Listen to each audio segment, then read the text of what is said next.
Hello and welcome everybody out there in YouTube, Twitch, and D&D land. I hope you're all having a fantastic day today. Before we jump into the action, don't forget to like, comment, subscribe. All of those things help us out tremendously. If you're interested in supporting our community a little bit further, consider becoming a member here on our YouTube channel or a subscriber on our Twitch. Remember, you do get one free Twitch Prime sub every month so long as you have an Amazon Prime account, which, let's be real, if you live in the United States, you have an Amazon Prime account, because there's no reason not to if you live in civilization. So, without further ado, go ahead and tell us what happened last session, Ada. So, last session started with some roaming about the farmhouse that we were investigating after subduing, what was her name again? Adele? The farmer woman who lived there, or at least pretended to be a farmer woman. She had passed out after we had successfully inflicted quite a bit of psychic damage due to, well, a few good bluff checks. But yeah, so we started looking through the house, looking for various clues about the ghosts and the other things that, well, Stylax and not Stylax, but Cat and Damson had spotted in the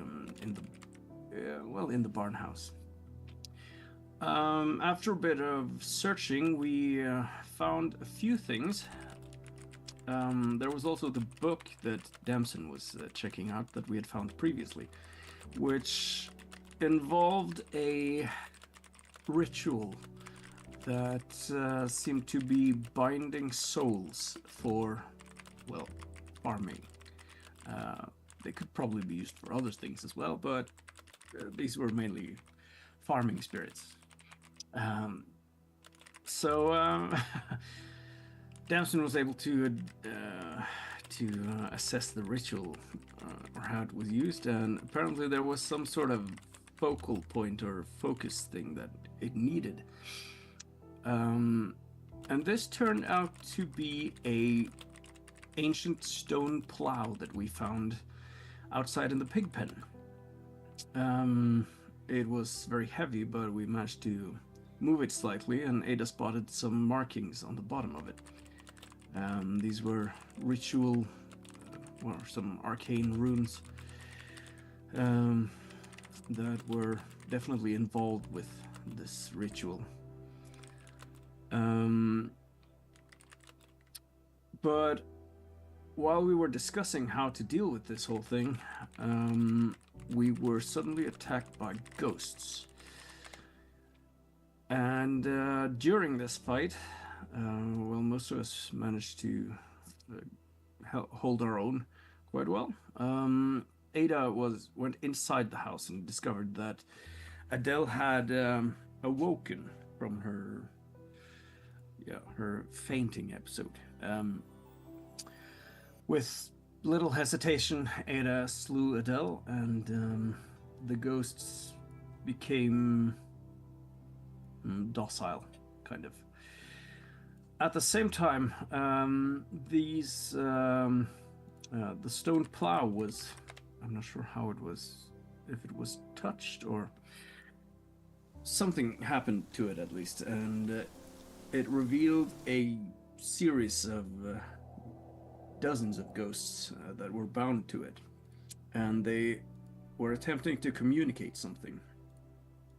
And was it Cat or Damson who managed to read their intentions? I don't remember, but at least we did manage to find out or figure out it was an amulet. One of the ghosts were asking us to destroy an amulet. Yeah, Cat. But yeah, so the fight ended there. We did a bit of discussing, tending our wounds a bit, before deciding we should go over and deal with whatever is inside this barn. While on the way there, we did our regular bantering, and had various perspectives on how we should approach this. While the rest of the group were sort of debating a little bit still, Stylax went ahead and climbed on top of the farmhouse or the barn and looked for a way inside. Ada started doing the same thing, and Kat was kind enough to provide some light. However, that was a bit unprompted, and Ada was, as usual, a bit skeptical of Kat and doesn't necessarily like magic that much. So it disrupted her climbing attempts, and she fell down, and this alerted the presence that were inside, and this was a number of ghosts along with a wraith that seemed to be the mastermind behind whatever is happening here. A fight ensued, and we started the fight being quite split up a bit. Ada managed to get to the side of the barn where she opened the door and tried to distract or take out at least one of the ghosts, but Stylax was caught in the thick of it, and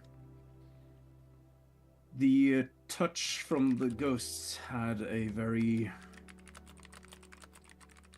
negative effect on his physical form.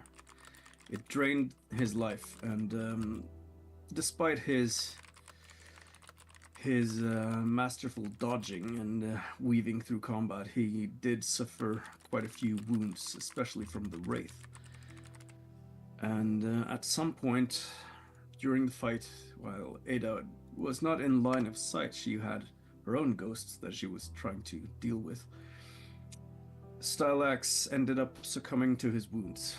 The life drained out of him, and his body became more or less an instant mummy as he fell to the ground lifeless, with no spark of life left. Damson and Kat managed to take out the wraith that was fleeing, and discovered the amulet that one of the other ghosts had mentioned. Meanwhile, Flittish and Ada went inside the barn, and Ada desperately tried utilizing her mastery of medicine and all her knowledge and know-how to try and bring Stylax back, but it was completely and utterly futile. And even Flittish also tried to do some magical healing, but there simply was no spark left. And Ada lashed out a bit at Kat, seeking something or someone to blame. This was a kind of a traumatic episode for Ada. It seemed to be her first experience dealing with grief in this way. And when Stylax died, and seeing his body, she started to recall some of the suppressed memories that she had been gradually regaining. And she started to remember that Stylax had been with her for almost 10 months, 9 months at least, even before the rest of the group had gathered. And it would seem that Ada suffers from, well, not just one, but 2 episodes of amnesia. She remembered this whole time that she spent with Stylax. Those are the memories that had been suppressed after the encounter with the wizard, who also clouded the memories of the others. But it would seem that she has a deeper amnesia that goes further back, that she has now become aware of. While dealing with her grief and trying to remain civil, Flittish and the others helped with building a raft and putting Stylax's body on said raft, finding a small lake nearby, befitting the customs of his people, and pushing the raft out, letting his body be reunited with the elements, and doing our best to approximate how his people would perform their burial rites. And that is more or less where we ended the session. So, a very long evening came out of a curious glance over at a barn that had a little bit of light and then none. As the cinders of the pyre drift into the waters, you all feel a sense of fatigue come over you. The weight of the night, the emotions, the journey thus far, all weighs heavily upon you.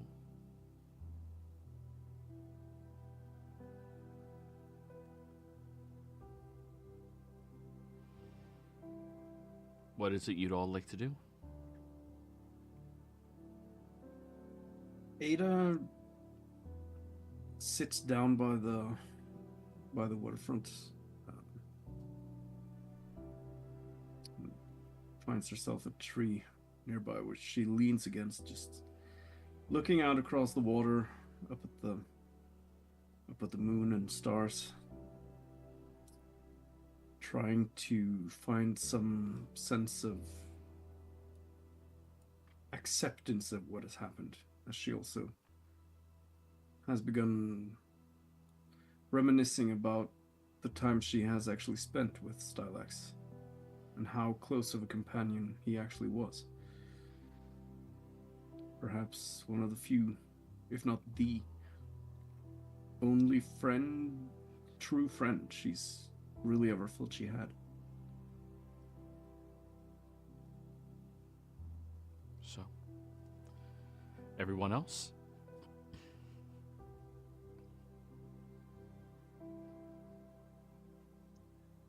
Probably look at the amulet while walking back towards the others. Making sure they're okay and how they are at the moment. And what are the others doing? Walking alongside Kat and trying to figure out from the book that we have if destroying the amulet will release the souls, or if there needs to be some kind of other thing to get them out. All right, I'll just let you know right now that you futilely attempt to reason what has happened through arcane means. Okie dokie. Yeah. Just stupid religious nonsense. Flittish.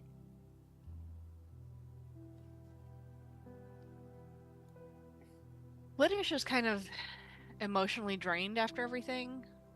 So unless we're like packing up and leaving, I think she's gonna find some place to just kind of, not to put too fine a point on it, but to sort of catnap.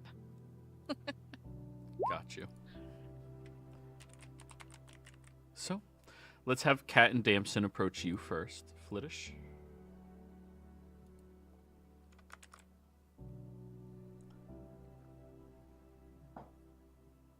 Hey, Flittish. How are you holding up?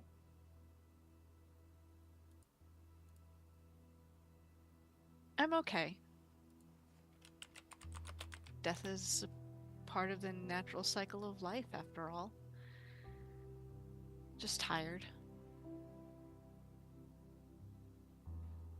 Yeah, I wasn't expecting Stylax to die from that, and it really puts it into perspective that we're not as strong as we think we are. That's true. We should be more cautious and careful going forward. Also true. Any luck with trying to free the souls? I can't. This book doesn't make any sense to what I know. It's probably more rooted in religion. Oh, I haven't been trying.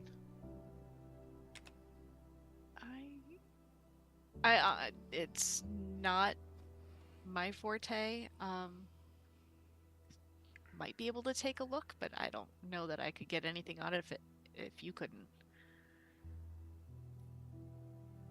Yeah, we might have to have Kat do that sparkly whatever they did before to reveal them, and have Kat talk to them to figure out what we need to do to get them out, because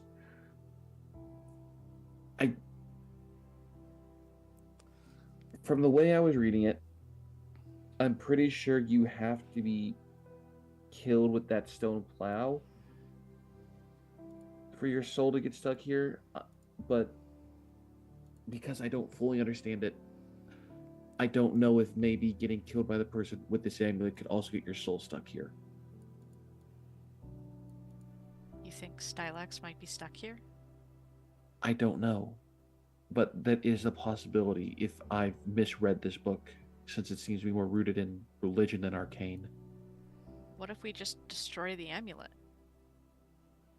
Is there anything in the book about how to destroy it? Not that I can find. I think we'd have to ask the spirits bound here, but The spirits bound here are victims. Does a victim know about things like that? I mean, they're the ones who told us to find the amulet. Perhaps the amulet was present when they were detained? Yeah. Normally, if you wish to harm a magical item, you just break the magical item. It's stone. And if you shape stone at all? No. I also do not have... I don't have magic that can do that, at least not available to me at the moment. Because I can dispel the magic on this amulet. I just want to make sure that it doesn't turn all the ones bound here into ghosts. They're already ghosts. Well, I mean the ones that attacked us. Right now, they're just imprisoned. Yeah. I don't want the rest Then- of us getting harmed. Then let's not do anything about it then. We can't just leave them trapped like that. Especially not if Stylax is now one of them.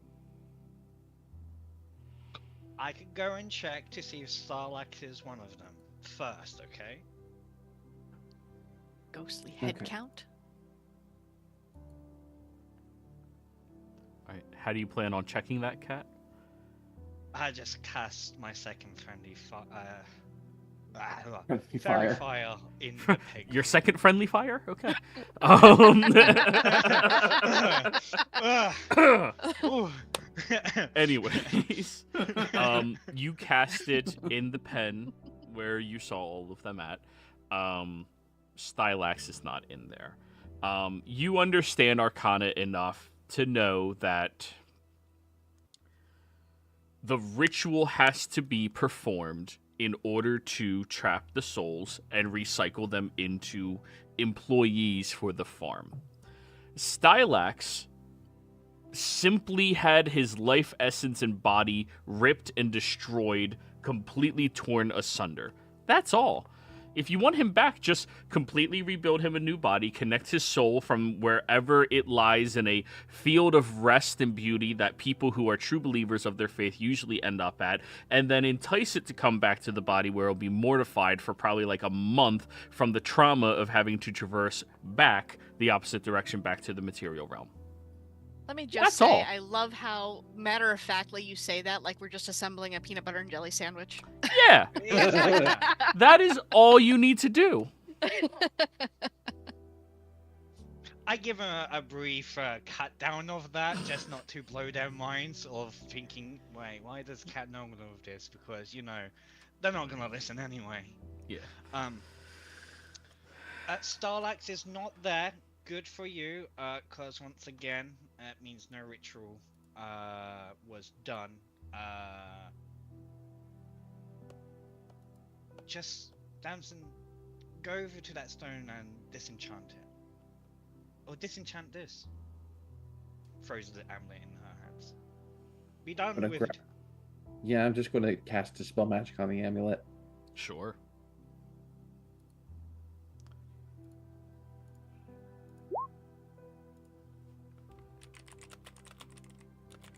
Phew.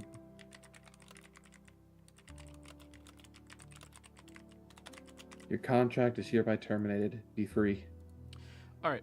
Well, in order to make it inert for a set period of time, you have to roll me a charisma check. Oh, okay. Yeah, it's much higher level than 3.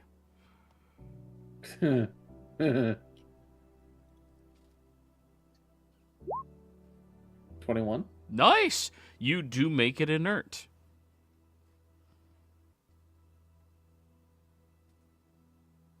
Awesome. And then, no,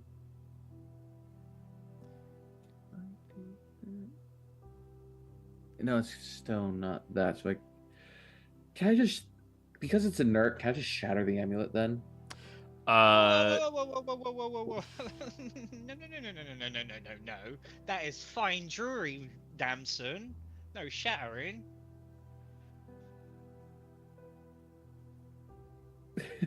Okay. We might need it to hit someone along and send them back there later on. Or for you to use it as a hammer?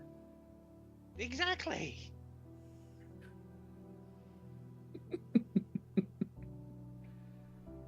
All right.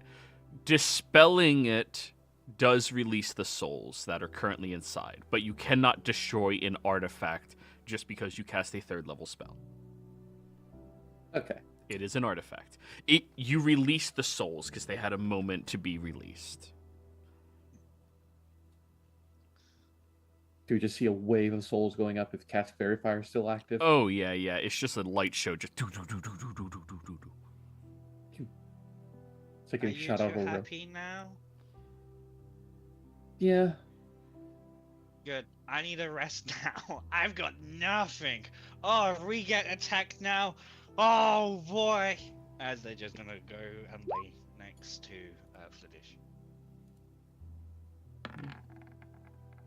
Okay, no random encounter.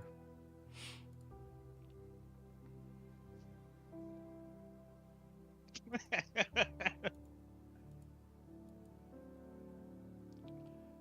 right. So, everyone long rest time?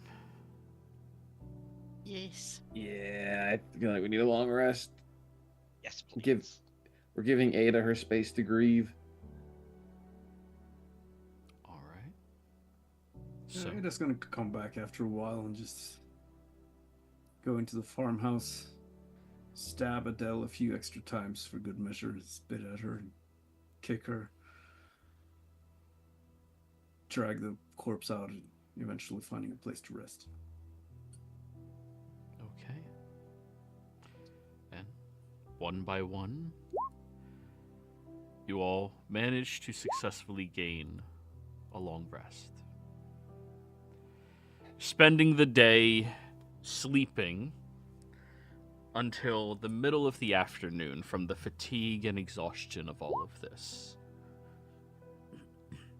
towards the end of the night, after you all have waken up, a little bit of food is made.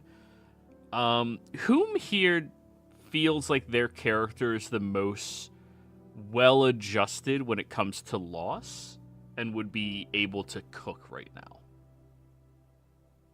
Probably Damson, because she already lost Cat once. Do you believe Damson is well-adjusted with loss? Not the, 100%, but probably more well-adjusted than others, maybe? I don't know. Okay. Unless anyone else can justify it. I think Flittish would be fairly well adjusted. It's part of the cycle of life. But I can't promise she's any good at cooking anyway. Fair enough, fair enough. She can try. Flittish probably would be more well-adjusted than Damson with that, because, yeah. Yeah. I'm just remembering the scene of Cat dying. I was well-adjusted was not any of the words I would use to describe. Yeah, I remember. Yeah, no, that's fair. Yeah. It has more in the mindset of Damson has experienced a loved one dying once already, so kind of understands Ada's mindset. Gotcha. I was going along more that train of thought. Okay, so you're more empathetic towards the situation. Okay. Yeah. That makes sense. So yeah, tending to one another and becoming more well-adjusted. There's plenty to eat from the farm. I mean, it is harvest season after all. Plenty of you to gather up. Towards later in the evening, you all hear the sounds of a horse stomping up towards the farmhouse.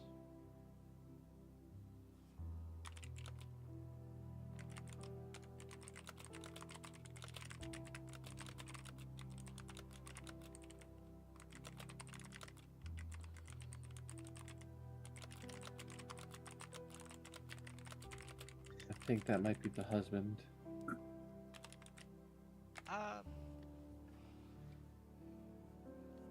Where are we at this moment? It's evening time because Okay. the ritual took until after dawn broke. You guys stayed up a little longer and then slept through the Okay. day. And it's not a, I only need to sleep 8 hours. It's a, I'm fucking depressed. I'm going to sleep 12, 14 hours, you know? No, okay. Yeah, then waking other people if they're not already awake to tell them there's sounds outside. A horse at least.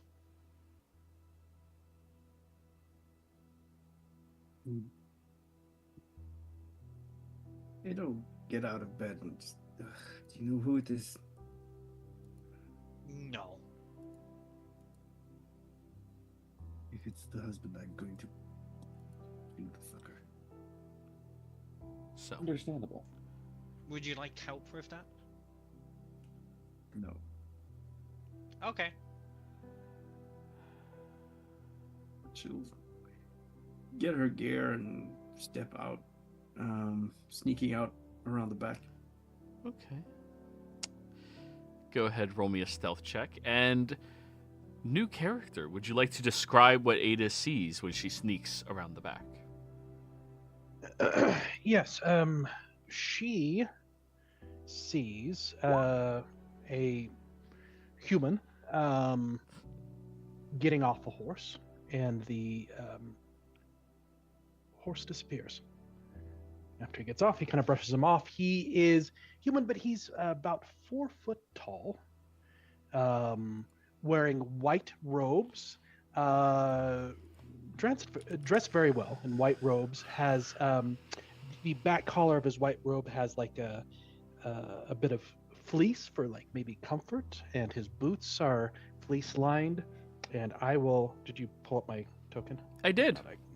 Okay, cool. Unless you guys aren't on this map, then I didn't. I'm not on that map. You're not on I'm this not on map, it. so I didn't.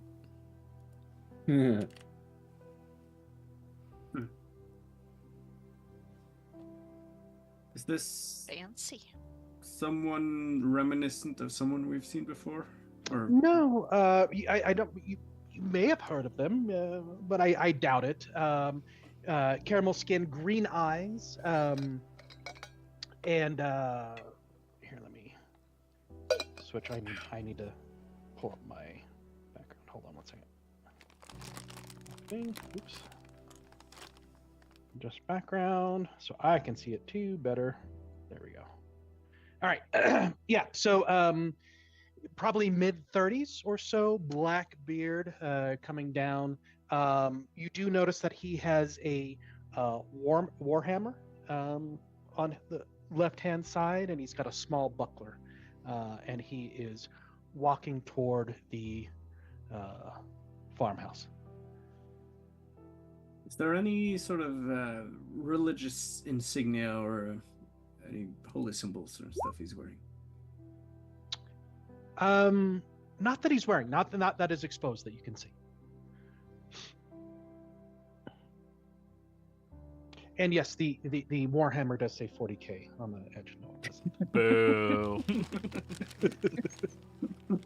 Boo. At least be an orc. They're the best. Almost been an orc. But yes, human 30s, mid 30s, but small size. Maybe he's got boots on, so he's probably 4 feet tall.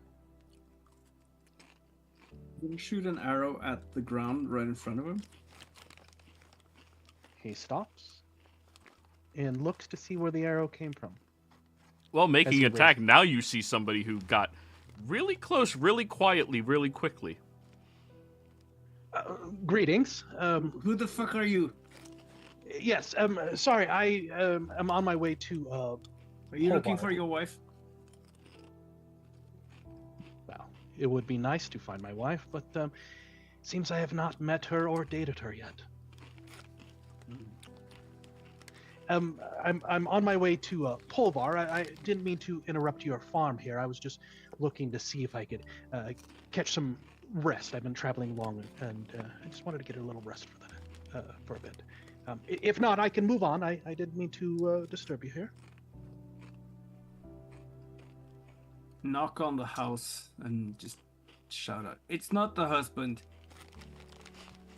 You were expecting someone, it seems. Damson opens the door. Yes, you can say that. There's a fucking dragonborn. Wait, do you speak Draconic? I do. You do? There's a fucking dragonborn. Fascinating. And I say in Draconic, greetings, my friend. It is so wonderful to see a magnificent person as you in these parts. Wasn't expecting flattery. Greetings. While his attention is drawn to Damson, I'll step aside and sneak again. Yeah. Sneaking around the opposite side of the house and keeping the arrow trained at him.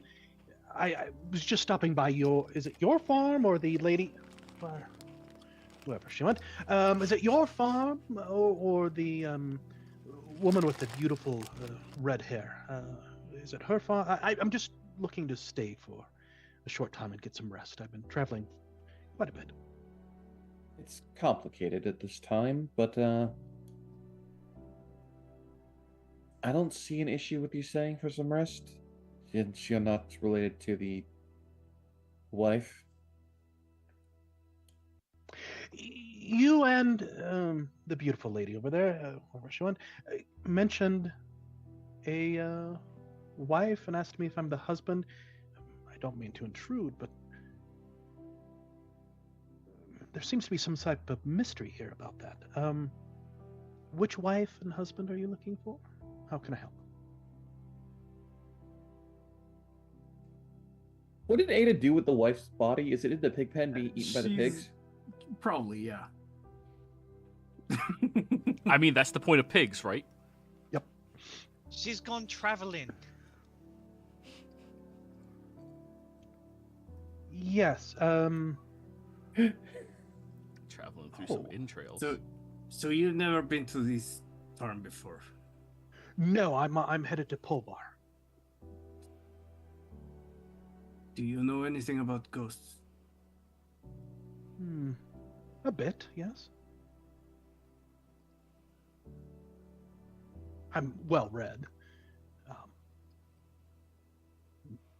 Is there a question about ghosts that I can maybe help you with? Damson, were you able to do anything with the thing? Yes, I was able to release them. Oh, okay. No matter.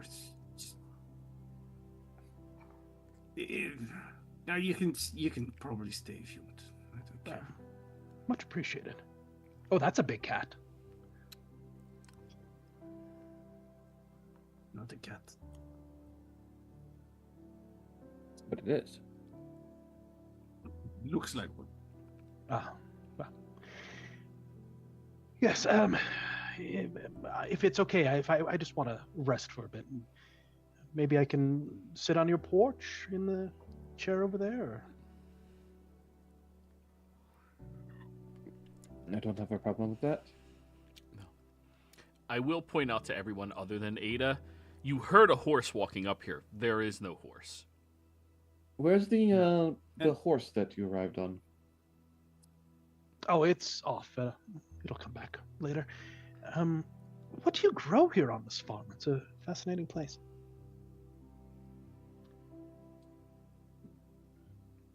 We grow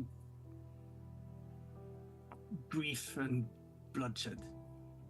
I'll turn around. That sounds Go horrible. inside. Insight check. Oh. She's not bothering to be any deceptive about that. She's Yeah, you could probably tell that she's got like red or circles under her eyes and been recently crying, looking a bit tired. I switch out of common again and look at Damson and say Draconic, I seem to have caught you all at a inopportune time.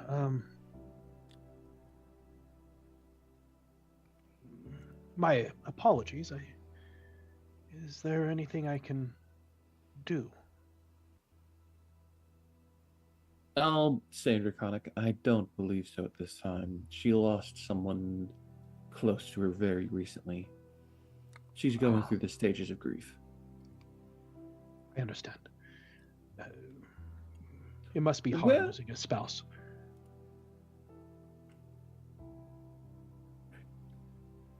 It is a spouse, right? You were talking about a husband?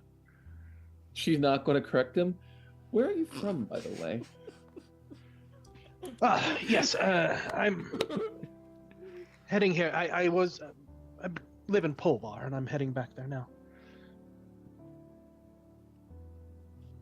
I see. Are you familiar with the area around it? Yes, somewhat.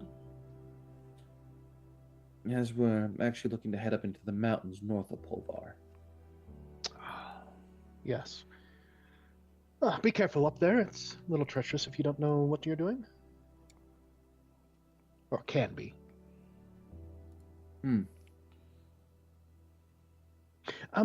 Are you heading there shortly? It might be nice to have some company for safety and members. So switch back to common. I don't have an issue with you traveling with us as we head up that way. I Does will anyone also go else? to common. He's just changed language. Continue, Damson. Yeah. As I said to like Flittish and Cattle, like, do you have any issues with someone traveling with us up to Polvar? Since we're heading in the same direction. Cat just blinks at you. Right. They shrug their shoulders. I have no issues. Much appreciated. Oh, that is an interesting outfit. Are you from around these parts? As he looks at Flittish. No. Just traveling through.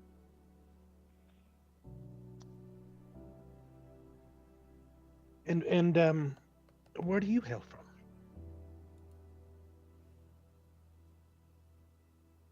Sorry, I'm trying to remember where I hail from. No worries. It's hit again. Oh You hear no! from your mama. Oh! He's not rude. From the forests. Fascinating things in the forest. The I, Eldine reaches. The Eldine reaches. I believe my parents used to speak of there.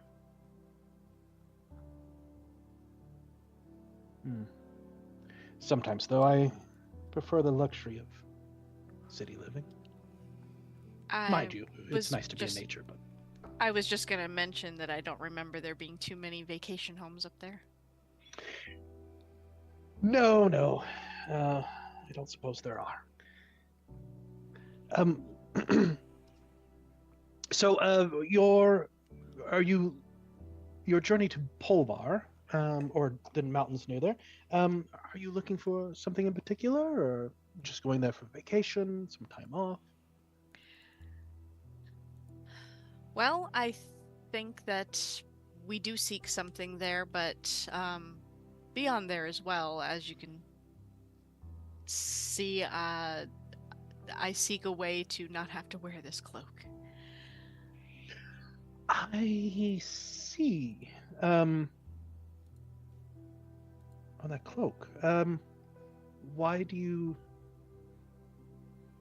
must you wear that cloak? Why do you feel the need?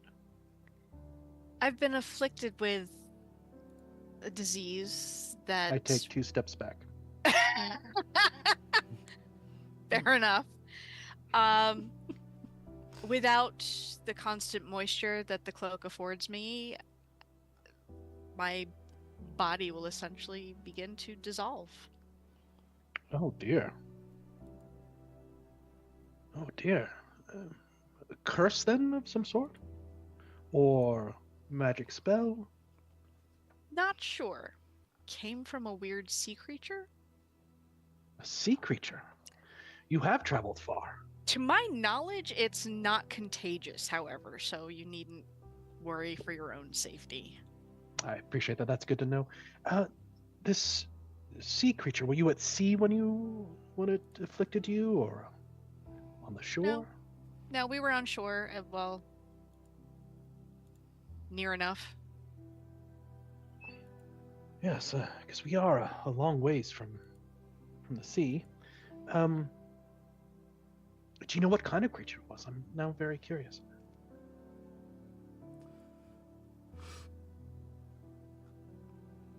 No, but it was changing people into more like itself.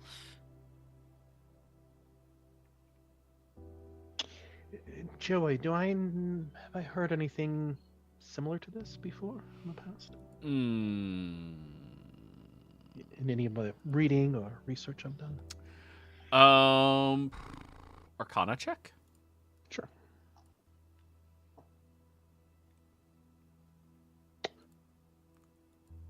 Mm-hmm. 17.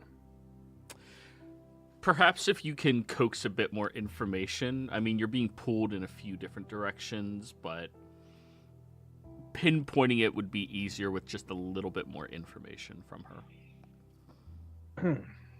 What were they again? They were aboleths, right? Did any of you Aboleth-like. know that?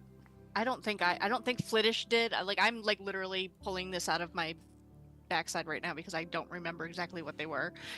Out of So character, I don't it know was what an information to aboleth, give but you. I don't know if you guys knew it was an aboleth. Okay. We've discovered that later because the apprentice told us. Then yes. Interesting. And this sea creature, did it get away? Were you able to capture it, kill it? What did it look like? Describe to me what it looked like. She will describe it. I don't remember what it looks like. That's all right. But we killed it. And now we seek a cure for this. I am not the only one afflicted. I look to the other group to see who might be. Nobody else is wearing anything covered in moisture. But with this bit more information, it absolutely sounds like an aboleth. The fact that they're all alive speaks volumes for their capabilities, because, I mean, you wouldn't survive a conflict with an aboleth. Wow. Interesting. And it was all of you and I'm sorry, Magnificent Dragonborn. What was your name? Dempson, may I have Dempson. yours? You can call me Mr. Amazing. So the you and it was the two of you, the three of you were able to take out this. There were more to our group, but some have said no longer travel with us as they needed to settle down and attend to other issues, and one is no longer with us. But you might know a bit more about it since you said you are from Pulvar.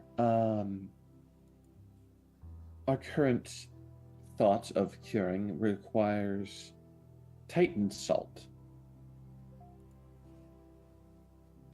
Titan salt. Ring any bells?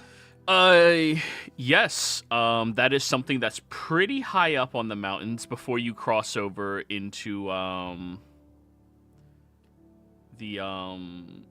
what is it called? The Cotton Vale. There's a location up there that has a unique salt that many people believe has a unique healing property. It can be sold in small volumes, for around 1,000 gold for 2 or 3 ounces of it, because it's so dangerous to secure. I have heard of such a. There's a salt in the mountains. Yes, of course. That's where the source of it is. It is available for purchase. For about 3,500, 4,000 gold. I could put you with the right connections. Definitely for 4,500, I could get you the right connection. We're definitely looking to secure a significant amount for this, so we'll probably have to go out there ourselves. Yes, because when I say 4,500, that's for about an ounce, maybe 2 ounces. Yeah, we believe we need about a bathtub full. Oh, that is quite a bit. I don't know the exact amount. I've just pulled up.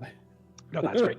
I would be, if you need a guide and to help guide you up there, I'd be more than happy to escort you. I don't need a full bathtub, Dempson. Sorry, just... You're good. That was awesome. I look at Damson to see if they're... I just look at Damson and look at him and look back at Ada. Yeah, Ada's inside, so she'd be like on the opposite side of a wall or something. But, never mind. I just heard the voice. Yeah. I'm more than willing to escort you up there and show you the area for a small fee, of course.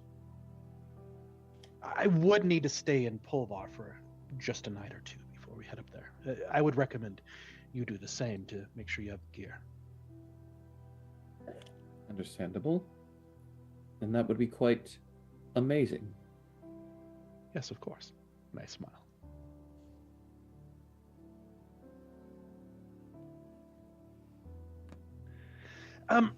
Do you have any water or drink? I'm a little parched. I'll pull out one of the extra water skins we have. Thank you, and I'll take the water skin and have a seat on the porch.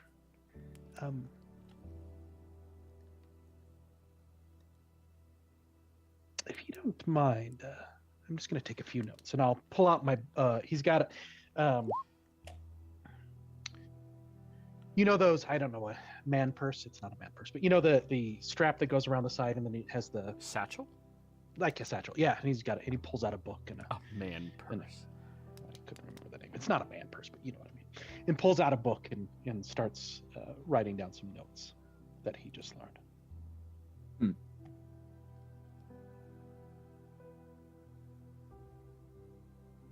Yeah. Well, as soon as we have ourselves the guide that we were going to want to find in Pulvar to get us up the mountains.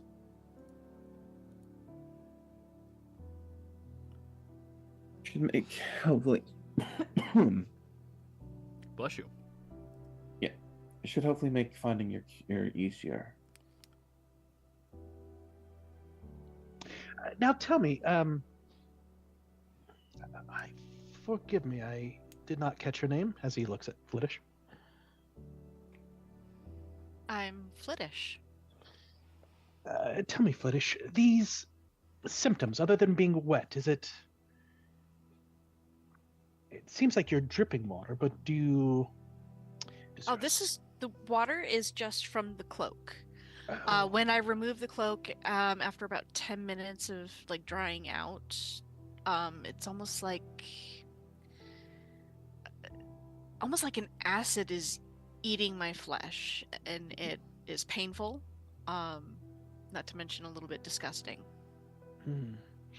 Is it like a burn, like a intense heat burn, or like a slow burn, or like an itch, or?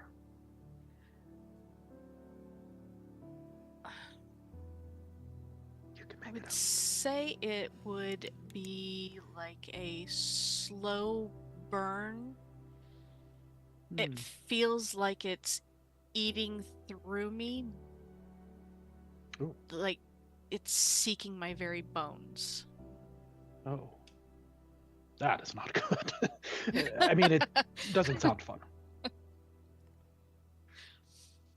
Yes. It is unpleasant. The water helps stave off the pain and the deterioration. Right. Water staves off the pain. And this cloak that you're wearing, it seems the water helps that, it seems. Did you already have this cloak on you, or how did you come about finding this? Oh, no, my friends obtained it for me. Ah, good friends. Very good friends.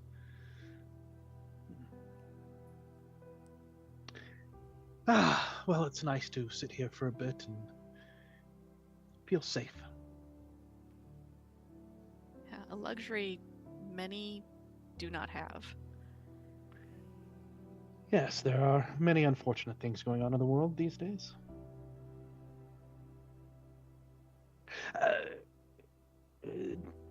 Damson, was it? Yes. So, is your family from these parts? How did you I arrive don't out quite. here? I don't quite recall how I arrived out into this part of the world, to be honest. Oh. Little too much libation and partying and fun? Part of that reason, but not the whole. Oh, what is that reason?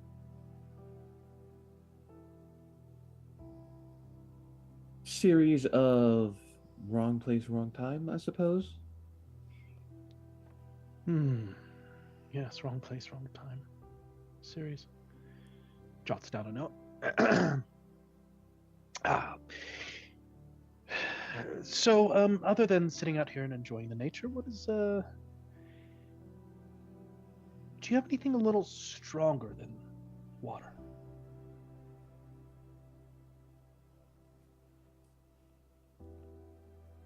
Let me pull up the inventory. If not, it's okay. We can grab a drink and pulvar. It just be nice to sit here. No, we don't.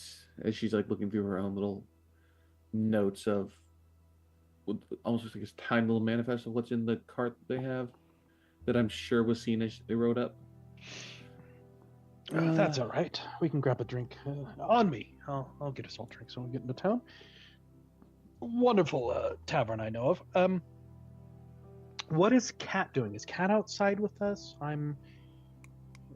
Or inside? I believe Kat would just leave to head to the cart.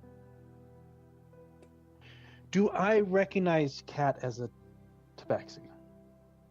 I mean, they just look like a large cat unless they decide to stand up or talk. Unless they decide to be bipedal or talk. Okay. Yeah.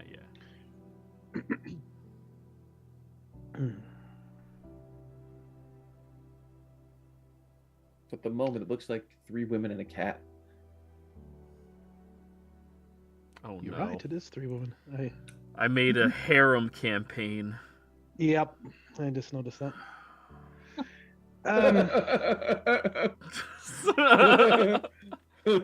My least favorite genre of anime.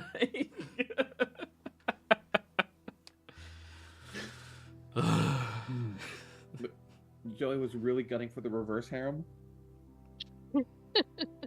Wasn't It's gonna gunning. turn us all into furries. I mean, we're almost there. We have a tabaxi, a druid. What's more furry than those two Yep.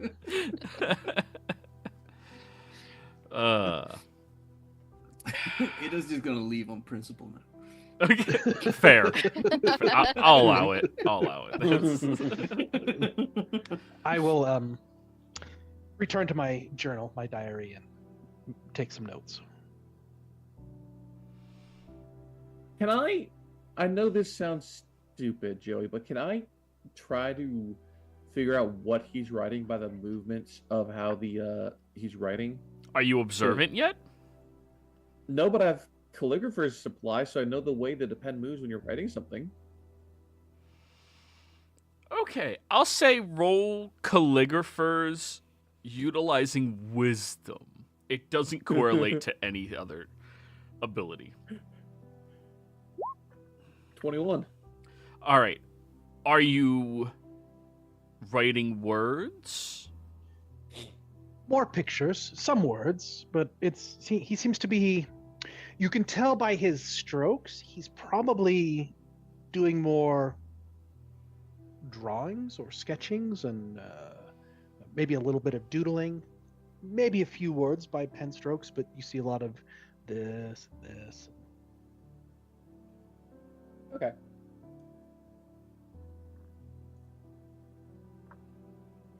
All right.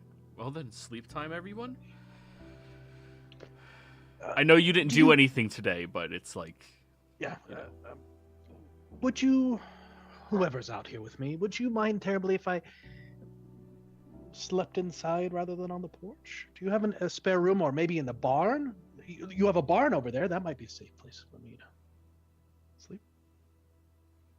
Remember, there's like There's 6 farmhand houses around there. Yeah. Yeah. There's a farmhand house there. You can just go wherever you want and sleep. Doesn't matter anyway. We're all going to die at some point, and nothing is worth thinking about. I'm very sorry for your loss. Grief is a hard thing to swallow, especially when we lose those we love. Ada's not going to respond to that. She'll just look a bit apprehensive. And I'll walk over to one of the places. All right. And then you all sleep. Morning rolls around, everybody. Good morning. Woo! Made it through a long rest. And it's time to journey yet again, if you all wish. Or are you going to stay here a little longer? I mean... Yeah, we talked off channel. We're going to retire on this farm and just... Yeah. Everyone just got so depressed and... Flittish permanent sleep in all the time. I mean, that's a downtime mechanic, right? Depression episodes? Right. Yes. The good thing about depression is at least you get your sleep in. Yeah, I mean... Yeah, true. Oof. It's not good sleep, but you get some sleep. You get sleep. As we're waking in the morning, Damps is going to be like up early, and then as Ada wakes up, Damps is going to come over to Ada. I'm terribly sorry about the loss of Stylax, and I know it's hit you extremely hard, especially based on the way I saw you clutching your head. So, I'd like to recommend that you do something as we leave, and I'll hand her the 3 vials of oil. Burn the farm to the ground.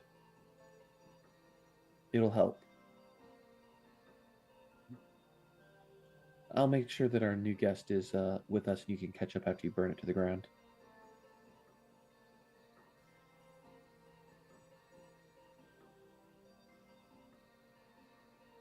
No.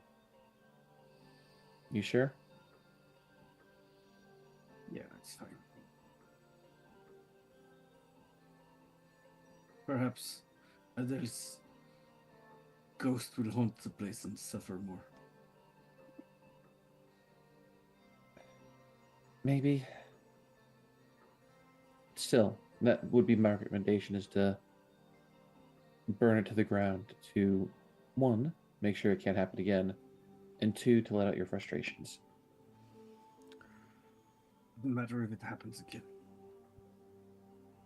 But we just take the pigs and make some bacon. Makes me at least feel a little bit better.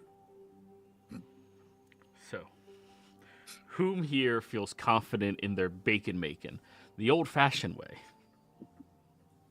Slaughtering. If that would be would that be survival? Animal handling. Oh, well, let me check that. I might have that too. Sounds funny, but I can see it. Yeah. Yeah. Yeah, it's... Animal handling, yeah, that's one of my better ones. Like, I might be able to do that. Yeah, I can. Sounds Try so it. wrong. Because if you get Damson to do it, you all just have to listen to over and over again as Damson's screaming, I'm sorry, I'm sorry, I'm sorry. Oh, I was just going to fireball the pigs and just make some bacon. That's not how you make bacon. That's how you make a spit roast. But go for it, Flittish. You can roll animal handling. Bacon! Yep. You slaughter the pig in a way that it doesn't feel pain without spoiling or destroying any of the meat or hide. You carve it on up. The easiest portion of the pig is the bacon itself. So you get some slabs of that for people to fry up and eat, no problem. And even taking a little longer, because like I said, you guys had all day yesterday to do shit.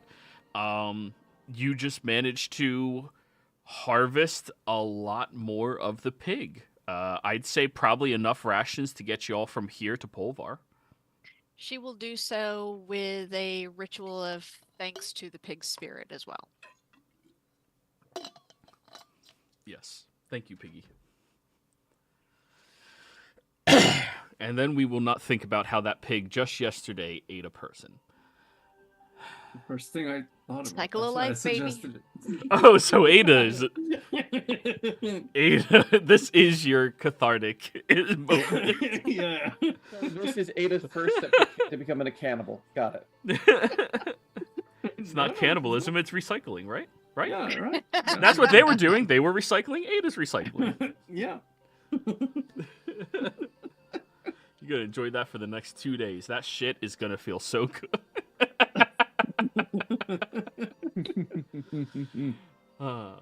Anyways, yes, you all have enough rations for all of you to eat until you get to Polvar. And it's fresh pork. Now, there are some other farm animals here, so it's up to you what y'all want to do with them.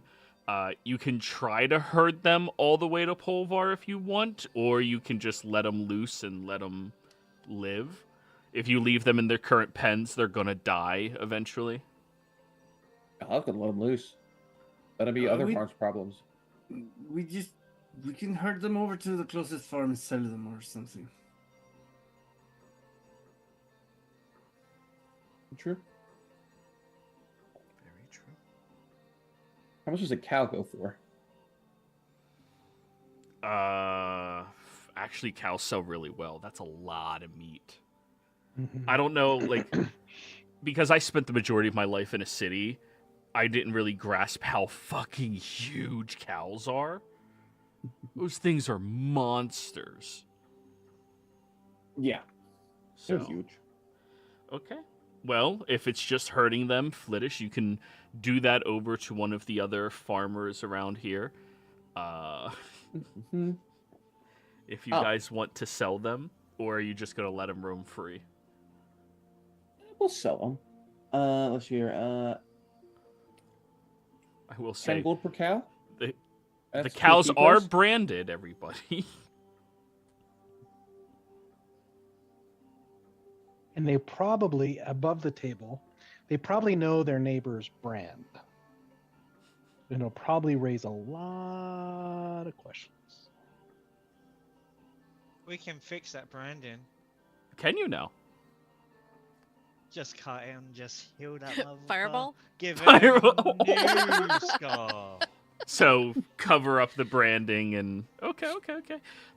Disguise kit proficiency. Let's see if any of you are good at this. To Ada. You got this. So what sort of? I have proficiency in disguise kit, so just roll that. Disguise kit utilizing charisma. Okay.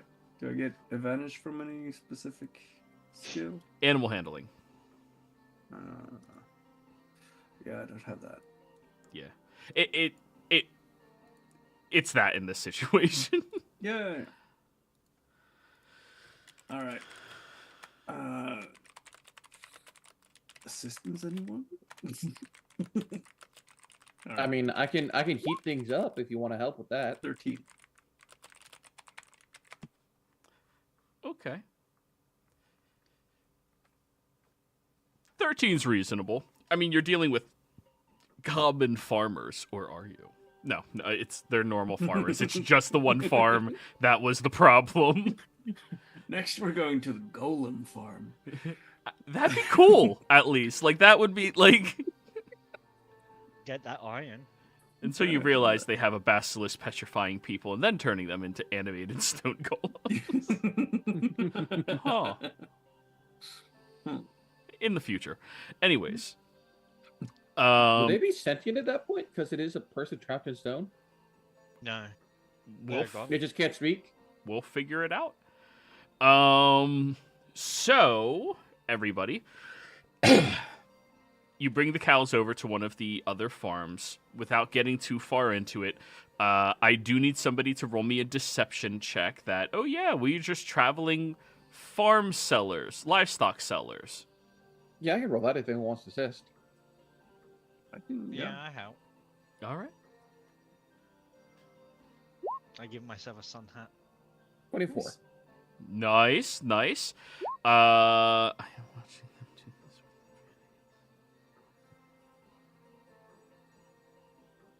100%. Yes. Also, change your display name. You're still Yeah. showing up as Starlax. Thank you. Yep. But yes, you are correct. Yeah, they seem more than happy to buy from you. Based off of that role and your salesman, your sales pitch. I need 1d4 plus 1 from somebody, and then I need 6d10s.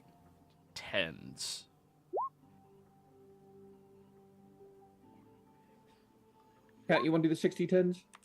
Oh, there you got it. Sorry. I just was on a roll. Ha. Not fair.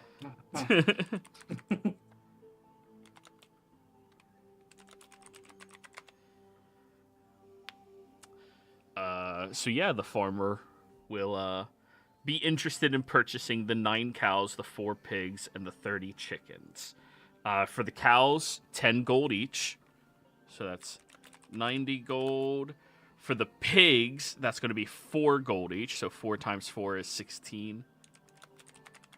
And then for the 30 chickens, that is 3 copper apiece. They're chickens. So 3 copper. Let's bring 2 of the chickens with us. All right. Well, now let me do reverse math. Minus 6 copper. coppers less. I know. I'm just. That's a. That was campaign 2 Critical Role, right? That joke. I'm not very good with reverse math. You mean subtraction? All right, editing party wagon. Give me a moment. Yep. 84 copper. As we left the your farm, sorry, wrong voice. Where am I? As we left your farm, I probably asked if I could ride on your cart, on your wagon, if there's room. Sure. What Are- was your are you- name again? I didn't quite get it. My apologies, ma'am. I'm Miss. You can call me Mr. Amazing. And what do they I will call not you? call you Mr. Amazing. Mister? Why are you- People call me Mr. Amazing, and that's what I respond to. And what should I call you? You can call me Ada. Ada. It's a pleasure, Ada. Sure. But why are you being so secretive about it? Secret of my name, Mr. Amazing. Well, it can't be your name. No one is named Mr. Amazing. Hmm. That's what people call me. Sure. Is it like one of those bard names? Like a what name? Bard names? No. It's an interesting story. I'll tell you on the way. Or maybe it's not that interesting.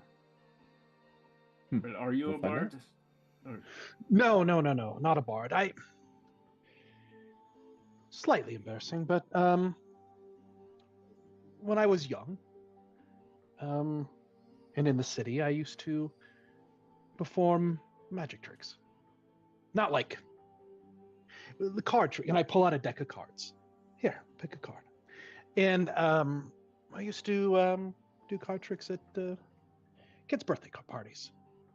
They call me Mr. Amazing, and the name stuck. I've been known as that ever since. Ah, so you're like a clown. No, nothing Jester. like a clown. If I had Technically, it's a jokes, Harley Quinn.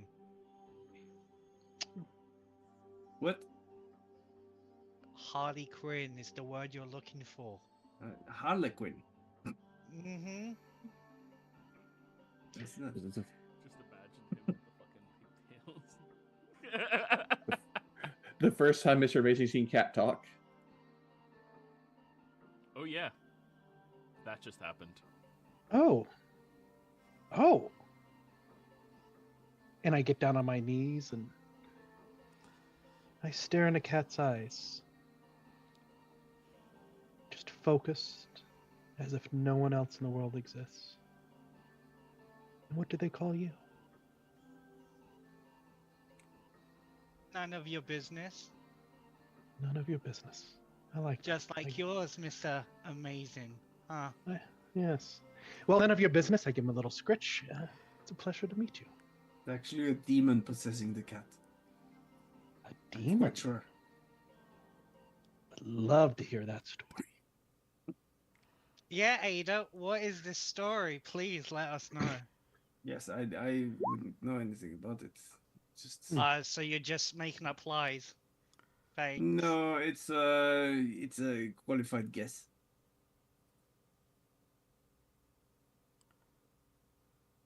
And how do I say this one?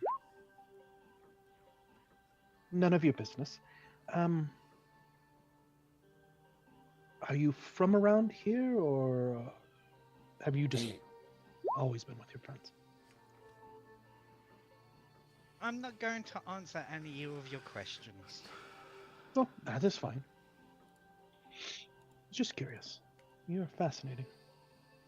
You know what they say about that? What do they say? Curiosity killed the cat, but only satisfaction brought it back. No. Ah, then we must be satisfied. Necromantic troglodyte rituals brought it back. Ooh. Surely you jest about necromantic troglodyte rituals. Sure, nothing matters anymore anyway. Just go kill a squirrel over there. I look at Damson and Ada say, goes Draconic. hunting. Oh, Ada goes hunting. I look at Damson and I say in Draconic, you have a fascinating group of friends here. Very fascinating. Indeed. Also, she's usually not this spicy. None your business, or Ada? Or Flish? Ada. Ah, must be the grief. Mm-hmm. Grief is hard. Do you mind if I sit in the front with you? Since you're driving the cart? Or appear to be as you're getting in? I don't know. Somehow. Yeah, like you can tell that the seat is designed for her. Yeah. Yeah, it's probably fairly obvious. That one. Have you been in Ket for a long period of time? In Ket, maybe. How about the Bramblewood district? Sorry, the southern Bramblewood.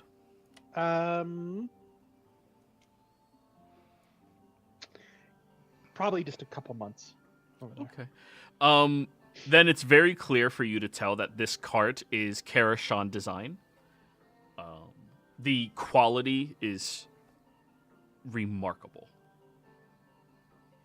As I go to get in the cart, I just kind of touch it, and I step back a little bit, and what a beautiful cart you've had made. Karashan design, if I'm not mistaken. Indeed. I'm assuming it was purchased by you and your friends. The workmanship is fantastic. Thank you. We helped them with an issue, and they offered this as payment. Oh, how generous. Very nice. Very good payment. You could, be careful in Polvar. Would hate to see this cart go missing. It's worth quite a bit. That would be funny. It would, and it would be a very poor decision on whoever takes it. That's the funny part. Yes, anyone that can deal with aboleths, I'm sure, is very strong. You said we needed to stop by the farm on the way? The neighbors? Yeah, just to sell some animals since, well, can't really look after animals when we're on the road now, can we? True. And we don't know how long it'll take. Mm-hmm. Insight check when he agrees with me. Just trying to see, like... She agrees with you, Dave. Trying to see if she is really expecting to be gone for a long time, not expecting to come back, or a week's journey. That's all I'm trying to figure out. You cool with the PvP, Damson? Yeah, let's go for it. All right. Where's my character sheet? Want me to roll deception? Or Perception. whichever one you think works best. I, as a player, know which one it is. And insight check, which I get a... Where's insight? I get a plus 23. Ooh! Actually, I'm surprised myself. 20. So yeah. I think it's very clear to you that Damson and nobody else here has any plan of returning to that farm. And there was a distinct copper smell inside of the farmhand's room you stayed in last night. Even though that wasn't the party, it's still like... Yeah. From your perspective... I know quite a bit from my perspective, but we'll see. None of them really strike you as farmers. Oh, the list. I could go on and on. Maybe Flittish, actually. Disguising, Maybe branding, Flittish. not really a farmer. Husbands and wives. Anyways. So, you all continue traveling. Over the course of a couple of days, you're on the last stretch before you finally make it to Polvar. There are 2 bridges you have to cross along the road and the path that will get you there. But that's the last hurdles. As you make it past those 2 obstacles,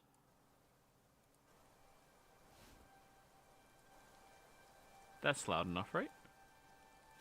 Yeah. Hmm? As you ascend towards Polvar, the air turns sharp, biting softly at your skin.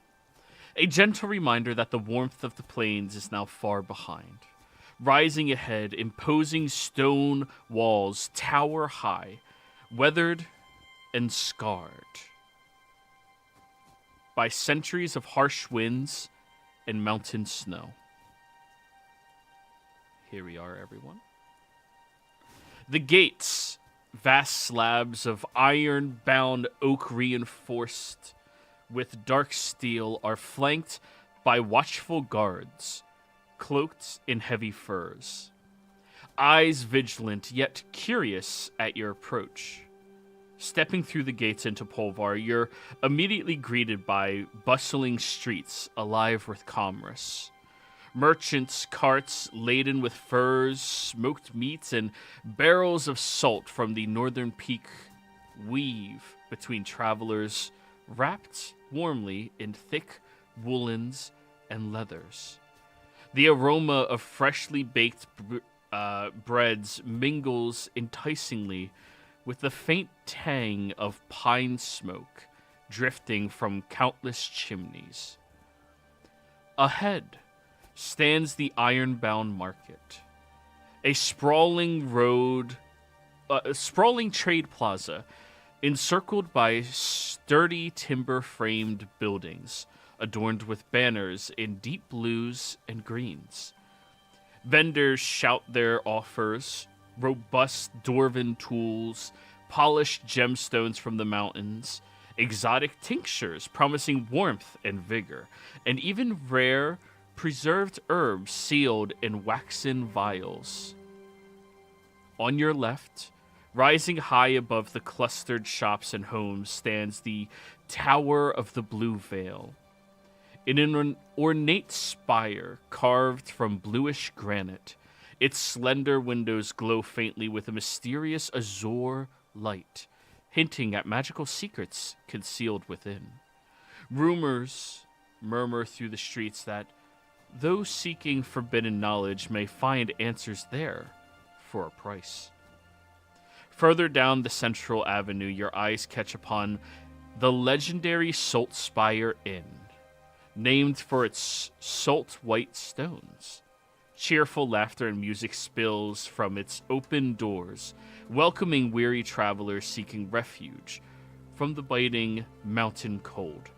Lanterns sway gently outside, illuminating beautifully etched carvings of titans locked in ancient battle. Though to 4 of you, that inn holds a much more sinister aura to you all. In the distance, on a natural rise overlooking Polvar, looms Bastion Hold, home to the city's governing council and a reminder of its resilient heritage. Its angular battlements and towering banners bearing Polvar's silver and blue sigil speak of strength, authority, and unwavering pride in the face of harsh northern winters. As you move deeper into the heart of Polvar, the hum of vibrant city life enfolds you.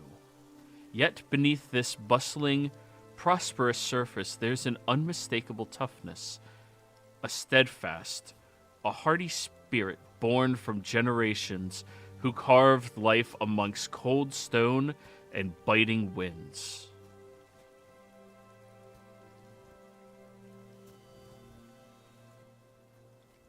Now?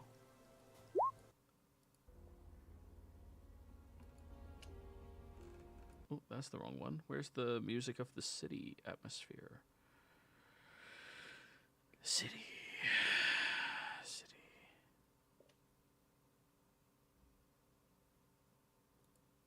So, how many days did it take after the farmhouse to travel there, you said? 9 days. All right. During that time, I wanted to just do like a sort of general insight check towards Mr. Amazing. Just trying to assess whether he's asking because of a particular reason, if there's like an underlying intention behind it, or if it's just being curious. Okay. Mr. Amazing, go ahead and roll whatever you think you should roll in this instance. All right. So you're trying to figure out if I am asking questions, if there's an ulterior motive behind my questions, or if it's Basically, just yeah. curious. Yeah. If he's gotta figure out the being answer to that honest first. about this his inquiring nature, I guess. Okay. Yep. And let me. Oh, at 20. Okay. Well, not 20. I'm not even. Well. Yeah, I won't roll. He's just very curious. And the more all of you answer questions, the more questions come up. Right? And so he just, and when he speaks to each one of you, he like looks deep into your eyes as if no one else in the world exists, and he's just focused on you, like really listening and paying attention to you. Some of you may feel like you're actually heard for the first time in your life. So no ulterior motive that you can even out on that 20, but he is very curious with everything that you guys say.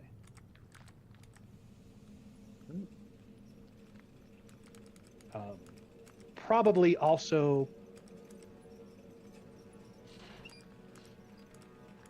he did not know of the existence of any of you prior to meeting you.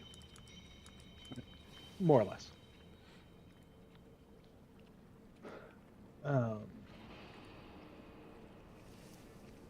Yeah.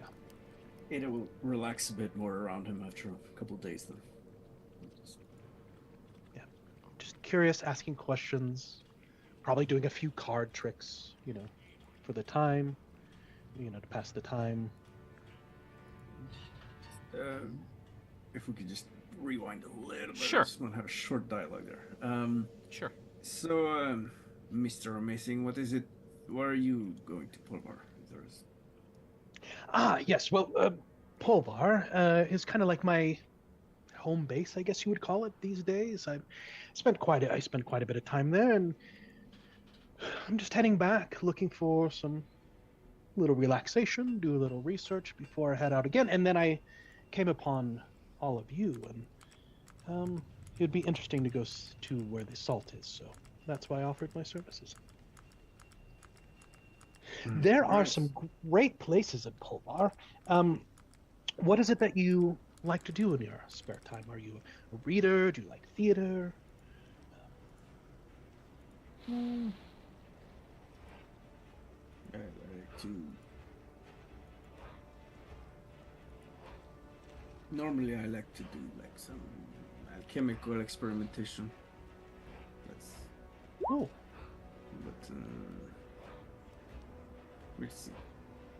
Fascinating. Have you always studied alchemy, or is this something newer to you? As long as I can remember.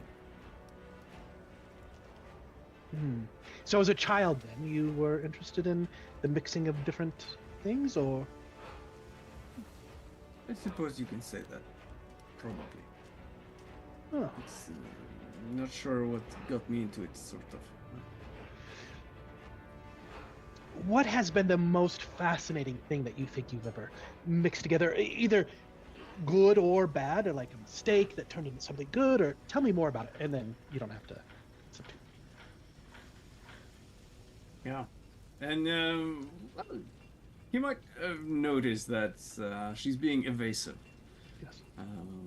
Just having like some general answers to it that doesn't really give off any specific, answers. Yeah. And he takes note. Every once in a while, he'll throw out a little probe just to see if he can break the ice a little bit.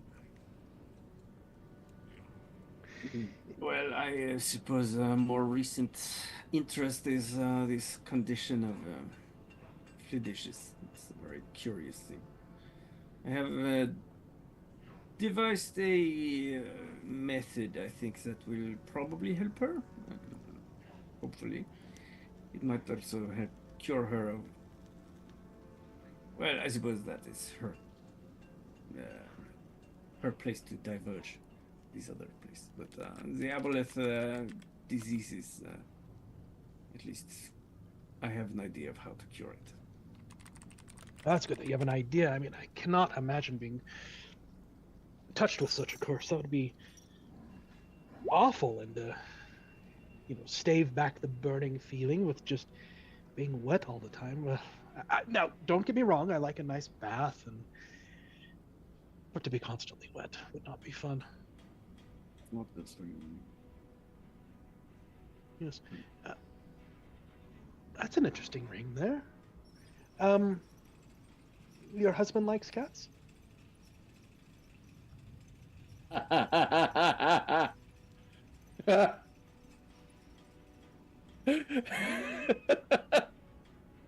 guess you can say he does. Yeah. It's a very, very nice ring. You might want to take care of that in the pole bar.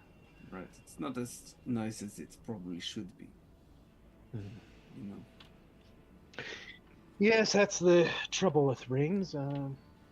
When we get married, we all have ideas of what we want, and the other person has an idea of what they want, and sometimes it just doesn't seem to match. So you have experience with marriage, then? Just what I've observed in other people, and they've told me. I myself have not been blessed with marriage yet. Right. Well, I'm sure there is someone for you, even if you're a bit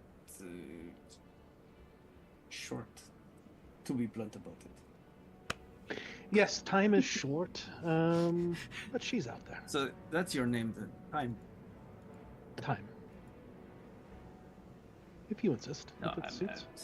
I'm a bit curious. I just noticed you're less, well, not quite as tall as the average here in.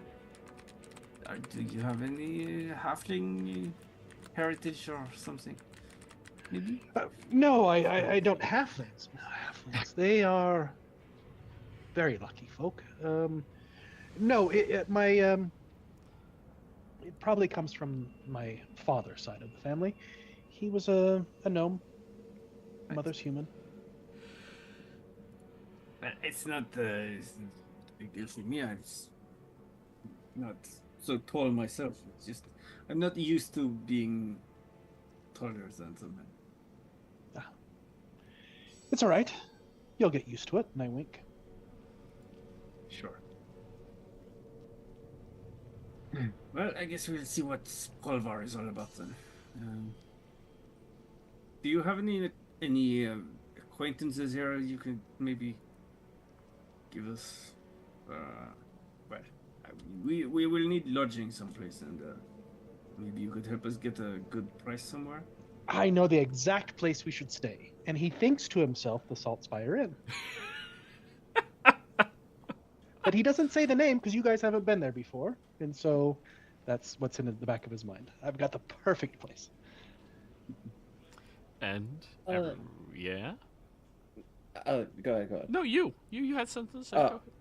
I was going to say when we get to the city, seeing how cold it is, Damps is like mentally clocking like, okay, where might be a good place to get winter clothing, because it didn't click in her mind that the mountain was going to be cold. Hey, there's hot mountains. Where you come from, absolutely. The idea of cold is so foreign to you. Yeah. But fast forward time, You Yep. guys are in the city. I say everything, and it's break time. Everybody, we'll be back.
So, everybody, you've entered into the city. The first and most important thing for each of you, feeling the frigid cold that is just blowing in from these large, towering mountains in front of you, is to get something warmer to fucking wear. You're fairly cozy, Mr. Amazing, as you were anticipating. You have the fleece in the neck, like a built-in scarf. You got the big furry boots. You're good. Everyone else, though, yeah, you're looking for something as quickly as possible. Yes, I've got the perfect shop. And as we're heading into the city, occasionally, in the distance, maybe down a street or from an open window, you hear things like, "Mom, that's Mr. Amazing!" And then, "We love you, Mr. Amazing!" And he just kind of raises his hand every once in a while as you hear that being shouted out from various places. So, clothing. We need to get you some proper clothing. I highly recommend that we go to Nimrod's Fine Fabrics. They have some wonderful clothing for these conditions that are here and for the mountains that we're going to be heading into. Or we could go get a drink first, or find lodging, but clothing. Yeah, clothes first, then lodging and drink. Perfect. Alrighty. Oh, that's not merchant music. What the fuck am I doing? I'm so slow with this today. Hada's got a blanket that she's wrapped herself in. Yeah, we don't need sad trio music anymore. Don't need that. Like, I feel Damson, like, is cold, but with the feathers and the fact that she, like, her ancestry is more of a both acidic, being an acidic dragonborn, and like fire is a bit better at it. Inner fire, you know. You're from the fucking desert. Yeah. You've lived in a desert your whole life. Well, at night it does get very cold. Yeah. That's why you go inside to get warm. Yeah. So, like, you know you need the proper wrappings. There are certain races that have resistance to cold. Yeah. So, you guys walk over to Nimra's. As you open it up, you see all of these numerous mannequins, tall, standing, imposing figures, and short, much wider figures that have these bundles of large furs clad over top of them. There's armor with the built-in fur shoulders over top of it. There's dresses that have the fur lining on the inside to add more of a push-up or a push outwards appearance to them, a much more voluptuous appearance to it. As you all step in there, you all hear clattering from the back as a woman pops her head out. Hi. Oh, Mr. Amazing. Nimra. Hi. Is this Nimra? Yes. Okay. Nimra, I've got some friends here that are in desperate need of outfitting. You see her step out from behind the counter, and you also see that there's currently a silk scarf in front of her feet where she's stepping. Ah, yes. Hi, welcome. And she face plants, tripping over the scarf immediately in front of all of you. I was about to warn her. Oh. I'm gonna go over and help her up. Are you all right, man? Yeah, I'm fine. Oh, wow. Are you a dragon? Dragonborn. Hello there. So a dragon. Okay. Hi.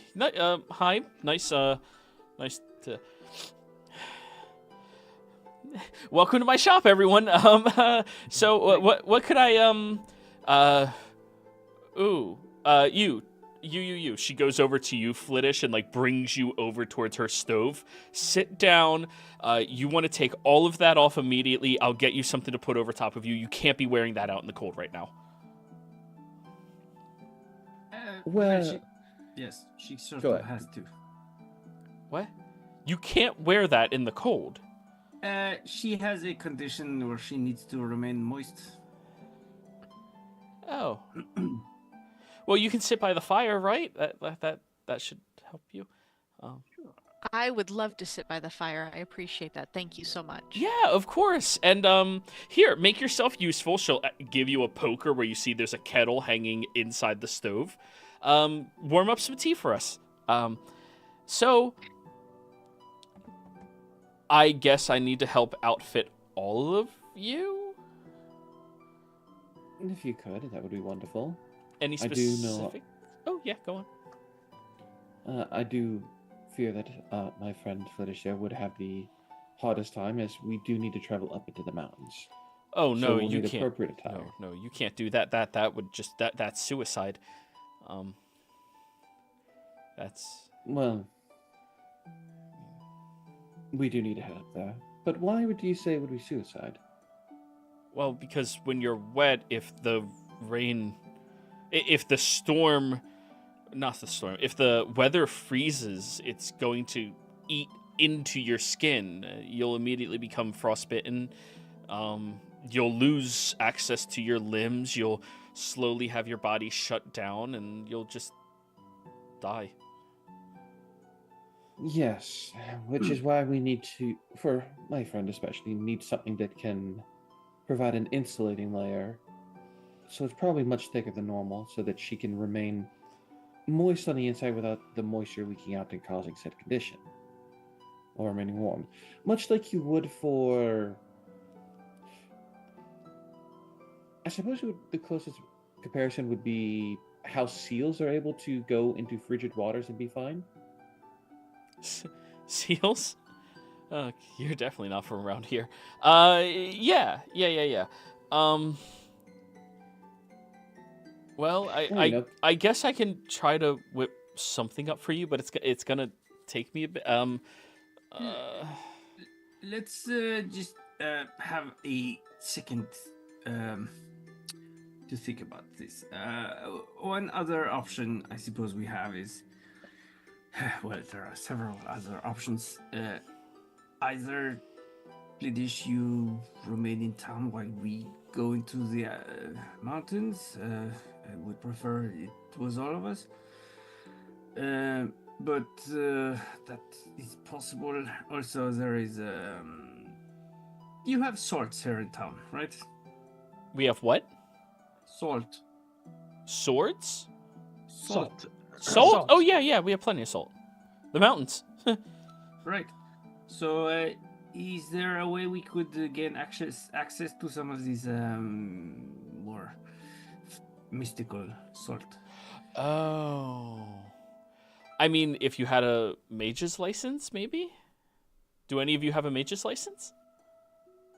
I'll look at Damson. I have no idea what that is. Oh, all of the wizards who go to the school here, or I guess it's more of a guild. All of them have a license, so they're able to procure items that's reserved specifically for them. I see. Yeah, guild member. It's honestly what they have. It is expensive too, just so you know. I mean, I don't know what your... I glance at Ada's ring. Cash flow is like, but it could be a pretty gold piece for an ounce. Yeah. Well, let me get started with all of you first. I mean, if I had some of the worm hide, I might be able to make something for her that would be insulated enough. Wormhide? Yeah, frostworms? You ever heard of them? No, I have not. Oh, they're just these large, terrifying worms. They're only like 25 feet across at their mouth and burrow through the ice and sands. Well, not sands. They're through the ice and mountains and snow. Something I think the four of you could take on with no problem. You Right. said Can I ask for a 25 clarification? Yes. Are you saying worm like the no-limbed Yeah. thing, or Yeah, worm like the worm. wyvern worm? Worm. Okay. What were you saying, Ada? so you are saying 25 feet across, At the mouth. not in Right, so not in length. Oh no, I'm not sure how long they are, but if the mouth is 25, you have to imagine the body's at least 100. Right, it should be proportional, so probably longer than 100 even. I don't know what that means. Is this hide sold in the market, or and if so, how expensive is it? Oh, well, I mean, people kill frostworms every now and again. I think just last year there was a worm that a group of people ended up having to kill. It took out like 19 of the force that were up there. But some of the mages ended up killing it. If there's any hide around still in the market, it'll go for a pretty penny. Unless, of course, there's a more recent worm that was hunted and killed. Their bodies are naturally insulated. That's a fancy word to mean it keeps warm in and cold out. Mm-hmm. Yeah, I learned that one last week. Yeah. And yeah, if I had some hide like that, I'd probably be able to build you something. So, the reason I'm looking at this a second time, sort of, is well, your condition, Friedrich, is hopefully just temporary. So, if we spend a lot of energy and time and resources to get a thing to stave off a temporary condition, it will be a waste afterwards. What I am thinking is, if we speak to someone who has access to this salt first, we can maybe procure some of it, and we do a preliminary attempt at curing it with the ointment and blood transfusion. And then maybe we could pay a debt later to someone, I suppose. Maybe. I agree. I'm a little concerned about the transfusion part of it, but I agree. We should try other means first rather than wasting resources, and we can always maybe obtain what we need through trade of favors or whatnot. Maybe they need something done that we are qualified to do. Just curious, Flittish. How long can you go without wearing the cloak before it? 10 hampers you? minutes, and then I need to moisten in some way again. I do have spells that would do the same thing, but it would just be a constant, like every 10 minutes or so, casting a spell to make myself And wet. I promise, if I were to make you that armor, I mean, it'll be really good quality. I'm pretty very.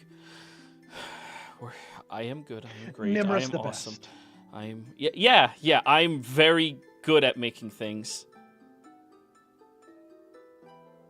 Of that, we have no doubt. It's more of,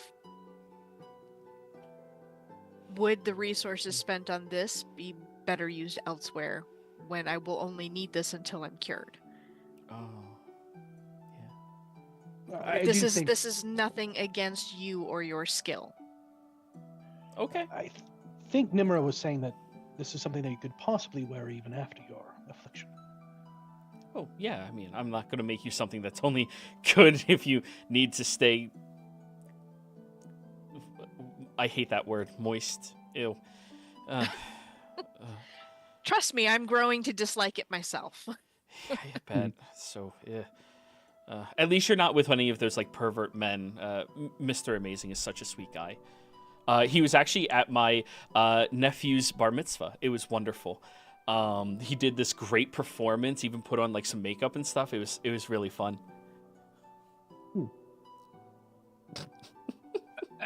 Shall we all settle? Sorry, I didn't mean to interrupt. No, you're fine. I just was processing that. Right.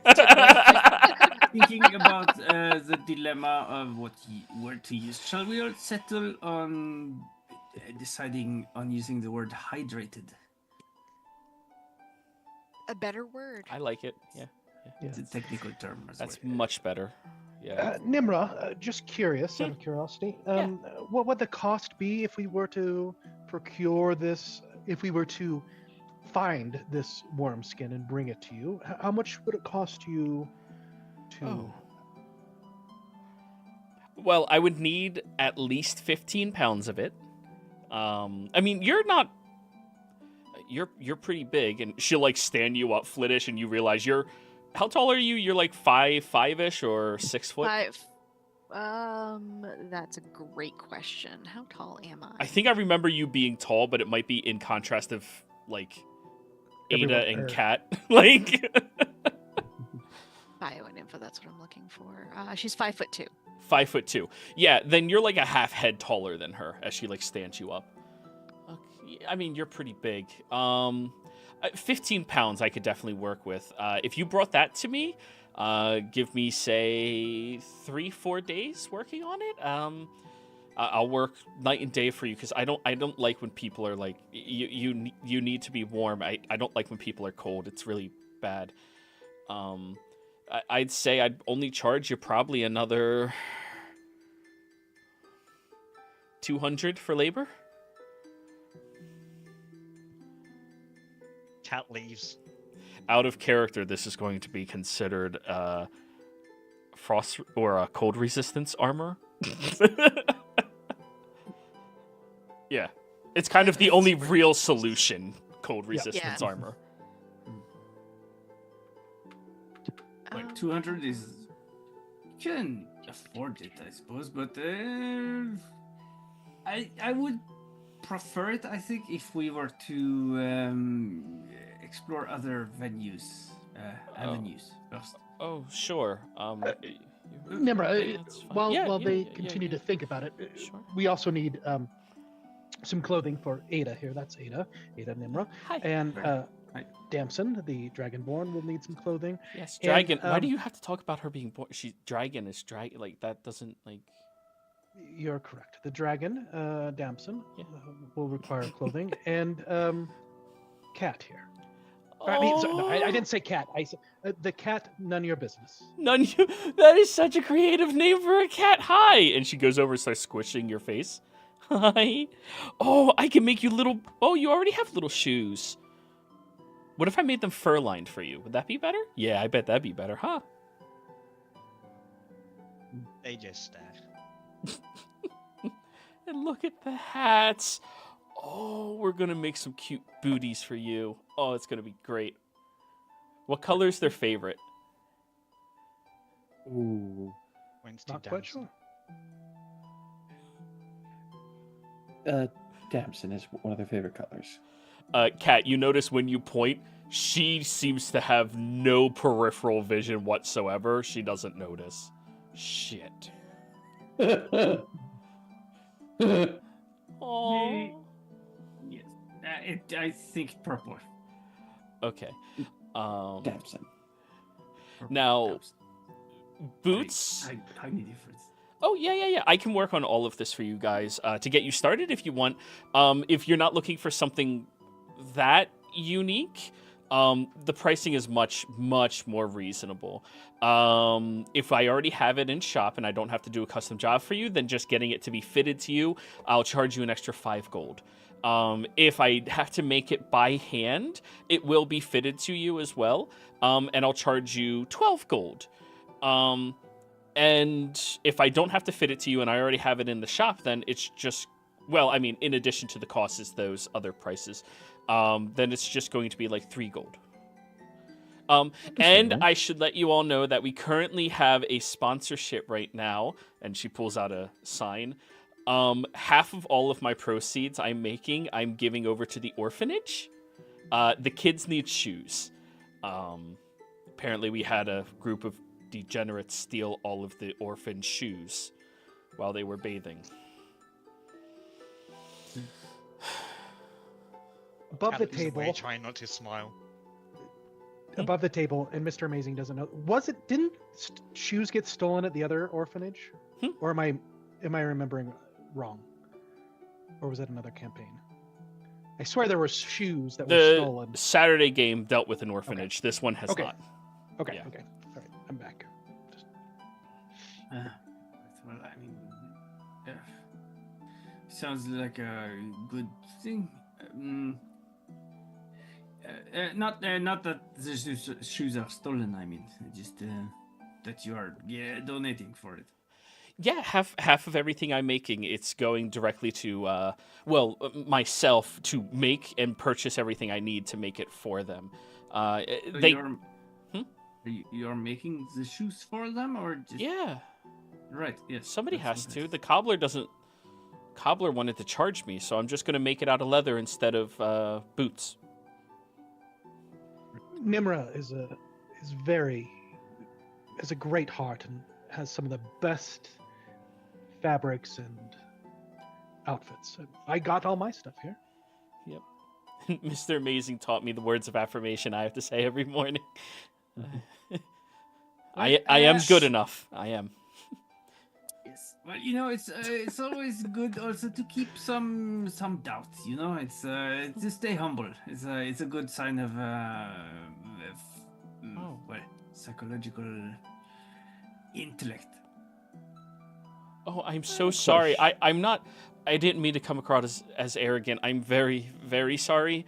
No, I didn't I say hope you that are. doesn't It's just- make you not want to spend your money on the orphanage. No, it's.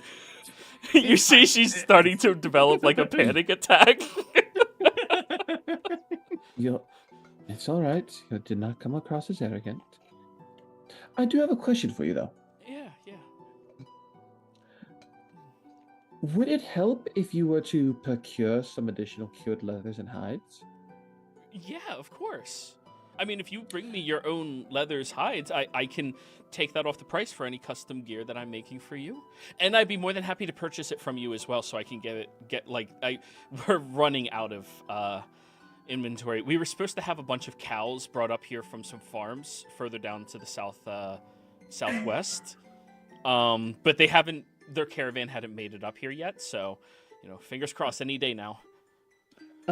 Wait just a moment. I'm going to go out to the cart and to where our our loot, and I'm The going chicken to just looks at you. No, it's separate. It's separate. We had this before.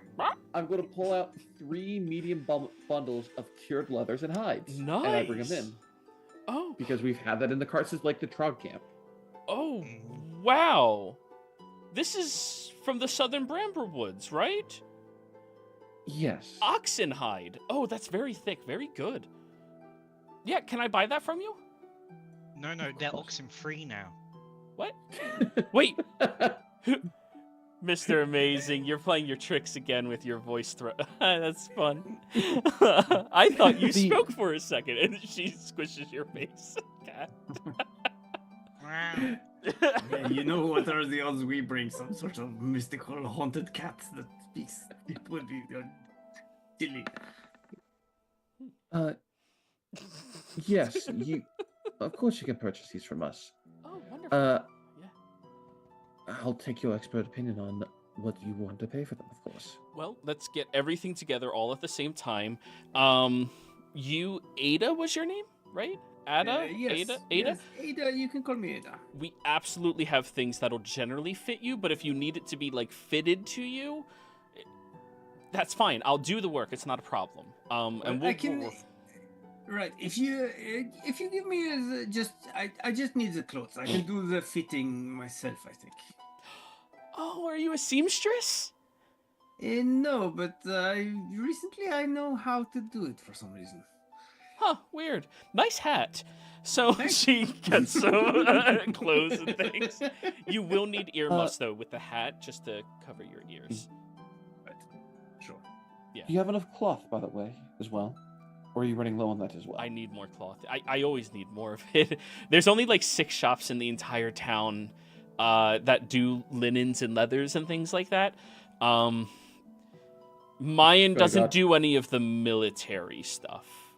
So Understandable. yeah, Gonna go out to the cart again. They keep asking me to do discounts. I'm more than happy to take the labor, but I'm charging as little as I can to just keep the doors open and the lights on, I'm gonna go out to the cart again and bring back 2 bolts of cloth we have. Oh. They're also from the southern Brammelwood area. You don't happen to have some extra tannin, do you? We have a bunch of crude nails. Oh, yeah. Yeah. A collection of crude nails, a shit ton per Joey. Yep. A shit ton. Oh, I can melt these down and work with them for sure. That'll be really good. Steel toe boots. It's a new idea I have for the miners. If something falls on their foot, it doesn't immediately crush their toes because there's a plate of steel right in the toes. Ah, the clever. Yeah. What What were you is saying? steel? Go on. Are like cleated boots a thing of where they have like the metal spikes on the bottom? They're not a thing, and that would take a lot of effort to make. Okay, yeah, never mind. So, of course, yeah, we can trade these bundles of leathers, nails, and cloth, both to help the orphans, of course, and perhaps a small little discount on our clothing itself. Oh, absolutely. Yeah, definitely. So Ada, roll me a perception check to try to find something that suits you.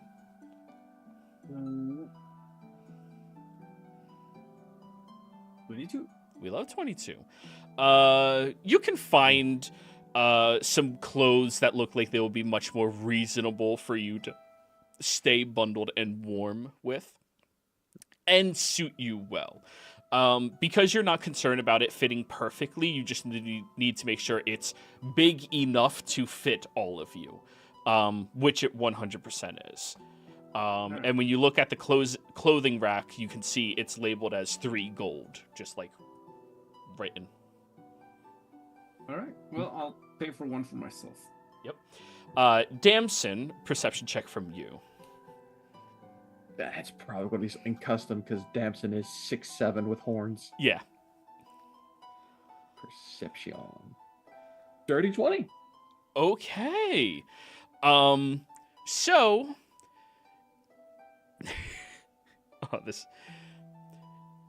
Looking at the outfits for most people, there's just not enough cloth in them to fit you, especially with wings, with horns, how tall you are, how broad you are, with a tail.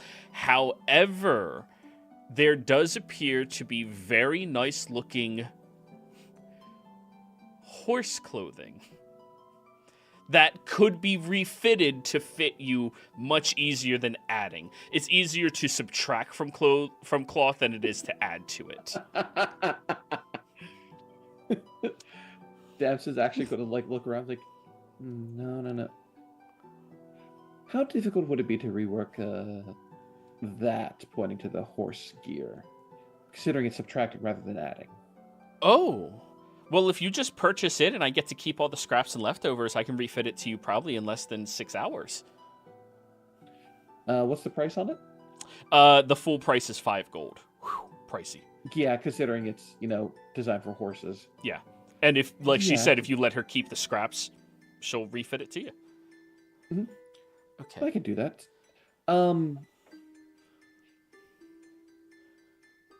Yeah, okay. I'm actually wondering, if we were to focus that discount on perhaps if we do get the hides needed for Flittish, the frostworm, what might that bring the cost down to? For, exchange for the nails, the hides, the leathers, if you cloth. bring all of that off of the, what did she say, 300? 200. 200, yeah. With everything that you've just shown me, I would be able to lower it down to about 150. Seems very reasonable. Yeah. Yes. Remember, we just need to procure the 15 pounds of the worm hide. Yeah. Yes. And I mean,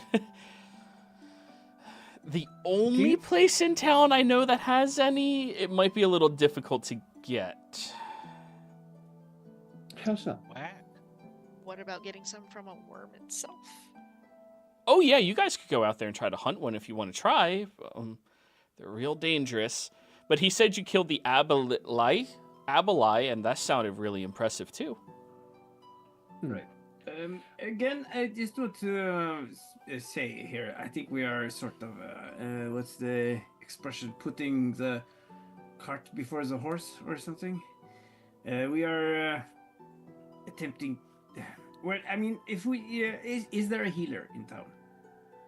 Oh, yeah, there's a church. Right. Well, I mean, more like a doctor, alchemist. The Salt and Stone Apothecary has Sahira, I believe. Sahira, yeah. Right. Okay. Well, Fliddish, I am. It is up to you, of course. You're the one afflicted, but I am thinking if we, because what we are attempting to do is, well, it is an experimental treatment. But if it works, it will be a very good thing to have documented, and there might be some people in town who might have an interest in observing, maybe even participating and helping with it. So if we I would say we should try and get on with doing that first, and then if it fails or we need more salt or something like that, we can go about with looking for some frostworm hide then.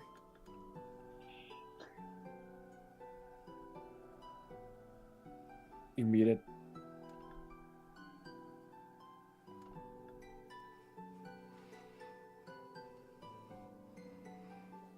Who's muted? Fliddish Sorry, is.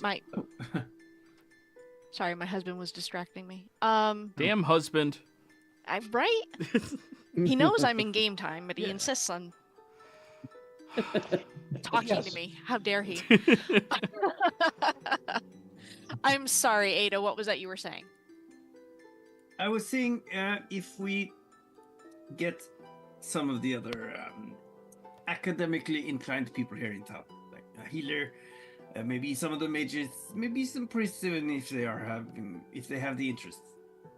If we get them on board with observing, maybe participating and assisting in the treatment that we are trying to perform, perhaps they will have such an interest in it that they might assist with getting or procuring the salt we need. We can certainly look into that. If we maybe phrase it in a way where this is like we're, I don't know, maybe doing some sort of breakthrough treatment or something, they could be a part of something that maybe hasn't been done before or something like that. Make it something that they want to be a part of, then yeah, maybe we can do that at a much lower cost than everything that would be required for special armor. Exactly. And if it works, it might also cure your or at least help with your other condition as well. And I think that might be actually even more interesting for at least the mages, probably. Interesting. That would help me a great deal, especially if it's something that can cure me, but then I can also take back home to my people. That would be fantastic. That's what I need to do. So let's do it. Let's throw it out there and see what's going to stick. Fair. I would still recommend that as we are pursuing that path, Ada, that we do also prepare information in case that path does not turn out the correct way. Sure, yes, of course. But I mean, we don't have any particular rush at this time. I mean, it is a pressing matter, but it's staved off for now. It's not progressing.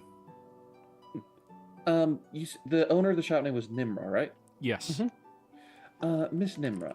Yeah. Would there be any clothing suitable here for our friend that would just be for down here, not in the mountains, that would keep her warm enough from the biting cold while her being... Yeah, for sure. You can't be outside longer than, say, like 20 minutes, but... Well, I mean, it's pretty warm right now. I think it just gets freezing at nighttime. Then Which, to everyone else, that is... Not everyone else. To Damson and Cat, that is horrifying. Yeah. Then let's no, that's accurate, Fliddish. Then let's also add that to the purchase order as well, so that way that she doesn't get cold down here. What is the price altogether, Joey, for outfits? I know mine was 5. Ada already got hers. Kat, she brings out, or she very quickly whips together an outfit for you, which is pretty much like a musketeer's jacket made for a cat. With your cloaks and hats and boots. And that'll be 2 gold for cats. Mhm. And then for Flittish, finding something for Flittish, also of relatively average build, for a city that is human and dwarven dominantly. Yeah, that'll be like another 2 gold, 3 gold. I'll pay for myself, cat, and Flittish. Very good. Might I make a recommendation now that we have this your clothes ordered? We should probably make sure that we have a room for the night, and then maybe tomorrow we can stop by the healer we spoke of, and I've got another place we could head to as well. That is a good idea. Okay. Go on. Because realizing it now, how cold it is up here, we'll probably need more insulated bedrolls. If our plan does end up taking us to the mountains and we have to take more than a day, which is most likely. Just preparing for both paths. Or another one of the paths we could take.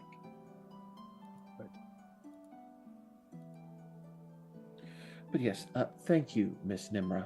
Yeah, of course.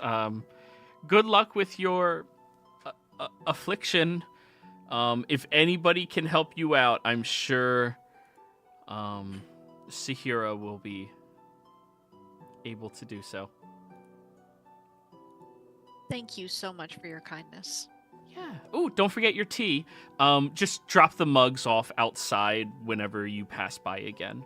And she'll hand you each these very nice wooden mugs that like just keep your hands warm with a very earthy scented tea. Thank you, Nimra.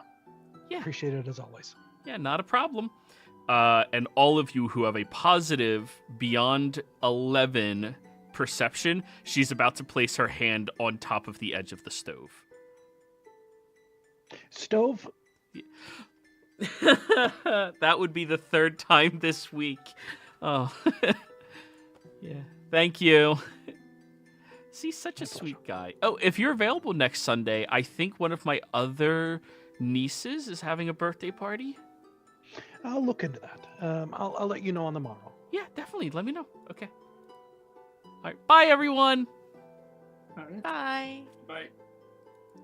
Oh. Who here do any of you have higher than a 20? No. Oh, thank God. Perception? No. I think appreciate I'm that. stacks. I appreciate that about y'all. You don't have a perception higher than a 20. The Makes highest the we game have fun. at the moment is 14. Huh. Yeah, Style axe is gone. it's wonderful. Yeah, true. Yeah. Wait, Flittish? I Passive? don't even know where to find it. So Flittish, Just look at the bottom Flittish is like 10, I think. it should be higher than 10. You have wisdom. of... Yeah. Even if you're not proficient in the Oh. skill, you have a wisdom modifier. Let's take. Yeah, if you look on the compact version, on the right side of the sheet, it's below AC, below defenses and condition. It's under senses. You have passive for investigation, then it's insight, 17. and perception. Ooh, Alright. okay. That sounds Oh. better. Yeah, You druid. should, Fix that. like, Makes sense. yeah. like, my passive investigation is 14. So, Did we fix that? You just hit the little cog wheel to change Yeah, your I was- setting. I was just looking at that. I'm like, I know how to do this. I have done it before. Why can't I figure it out? yeah. Happens all the time. 17. Now, you Didn't guys exit the game. put on your clothes, which, again, Damson, for you, you're like wrapping yourself up in the bundle. Cat, yours fits a little loose, but it's fine for now. Ada, yours is... It's just a little big on you. It's fine. Same thing with you, Flittish. And you all walk and start heading your way across the street and down the road. Over to Grandma's house we go. No, to the Salt and Stone Apothecary. When you get there, you open up the door, and I need a charisma saving throw from everybody other than Mr. Amazing. Oh. Is this a charm effect? No. Okay. Fear effect. 15.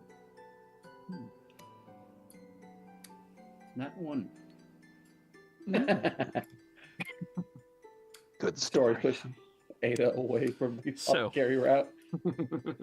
Ada, as you walk in first, you lay eyes on a blue-robed man. And you immediately let out a terrified scream before they turn and look at you, pull down the hood, and pointed ears stick out. What is wrong with you? Sorry, I just thought you were someone else for a moment. They roll their eyes. Yes, I will be purchasing that. I need all of this delivered over to the school within 6 hours. Yeah, you got it. No problem, sir. Do take care of yourself. And he starts walking away without even acknowledging the shopkeep and literally just walks through each of you, like pushing you out of the way as he moves. I trip him. Roll me a sleight of hand. Stab him in the neck.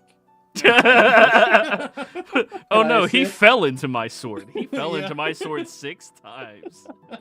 He had it. Am I able to assist somehow with probably the fact that I was like big and tall and had a movie and didn't see cat? Sure. Yeah. I'll try and steal something off him. Sleight of hand. Yep.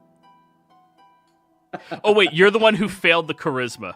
You're a little All right. Yeah. still freaked out. Cat, he ends up stumbling past you, Damson.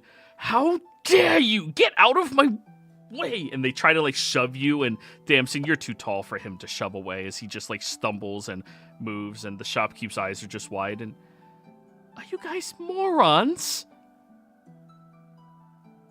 Some of us, No. yes. Just get in here and close the door. You're letting the cold out. Or cold in. I am so sorry, Sahira. Oh, Mr. Amazing, how are you? It's a pleasure. Good. Doing well. Hopefully you are too. I'm fine. Did you not teach them the etiquette? I am just as shocked as you are. I was not expecting this behavior. I wasn't expecting him to try and push me out of the way. He could have asked politely for me to move aside, and I would have. He's clearly a member of the Circle of the Veil. I don't know what that is. Well, Is you'll that do the- well to learn. So, is that the Magic Academy we Guild. talked about? Right. It's the magic guild around here. Some of the people that you might have wanted to talk to about Flitish's condition. Right. Ah. And do all of them wear those blue robes? No. I think the robes are status symbols. Some of them wear different color ones. There's the blue, there's the red, there's the black. One time I saw a man wearing gold robes. Would Okay, that click in my head as like associated possibly with like a type of magic, like abjuration, conjuration? Roll me an Arcana check. Let's see. 23. At minimum, you were going to know, yes. When it comes to arcanely inclined individuals, they usually differentiate not on skill, but on what they do. And that makes perfect sense to you. But with the colors that she had mentioned, blue is probably something that is more subtle in nature. Things that aren't very noticeable when they are done. Saddle. That's saddle, not subtle. Saddle Subtle. spells. There we go. Red is something much more ostentatious and loud, probably like evocation. Fireball. Yeah. Black is something probably less wanted to be seen, less reputable. Gold, however, you have no idea.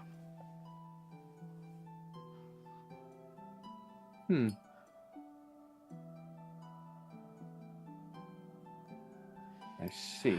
Just be thankful that he's in a good mood and he didn't just want to burn down my shop because of that. But could he do that legally then? Of course. Yes. Oh. So Noted. you're all oppressed by the mages then? No, the mages keep us safe, but they do have a license to do what is wanted to be done. All you have to do is show them respect and don't disrespect them, and bygones. And follow So- their rules. But You live here? Yes. Looking to me, Mr. Amazing. Yes, this is where I reside.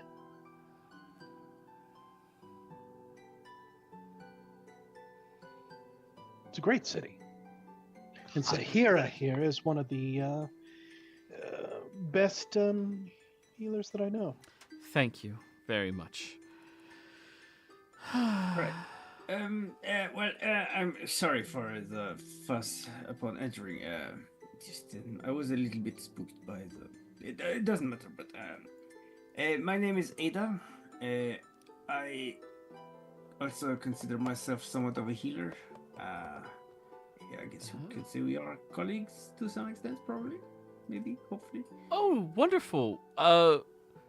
Which guild do you belong to? I don't have a particular association right now. Oh, She's new, obviously, to Pobar in the area. Right, I'm not originally from these parts. oh, do you belong to a foreign guild, perhaps? I can look you up in our what would you call that? Like a registry. Registry. Thank you. Thank you. Well, I mean, you could look me up, I suppose. Sure. What's your name? And she goes over and pulls out a very thick book, placing it down. Well, I don't mean to. I can look for it myself if you. No, I'm if not you letting look you it up. see the registry. But why would I need to look for anything other than myself? Guild members only. Right. Well, my name is. A little skeptical here. Adeline. Uh-huh. Surname?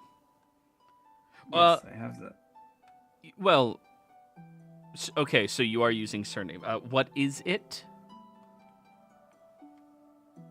Deverell. Deverell. Flittish probably catches Mr. Amazing. Tilt his head and look a little bit more. Deverell.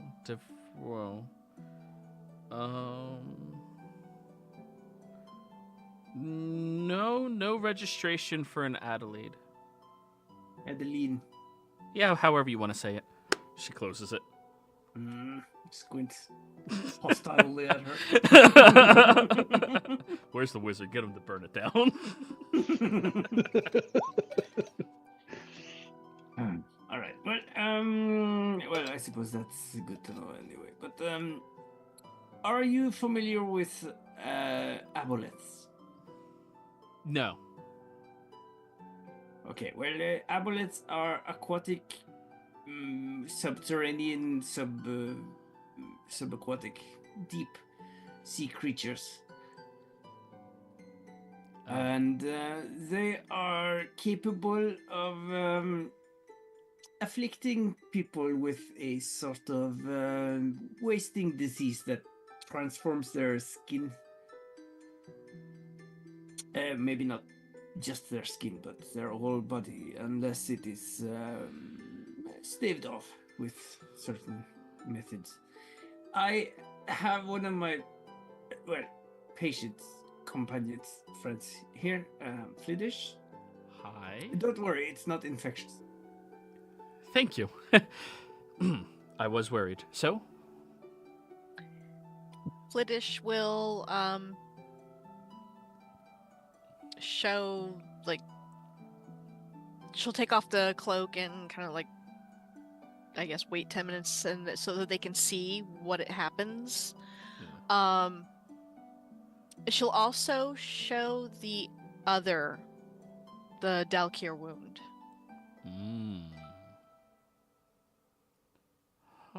Right.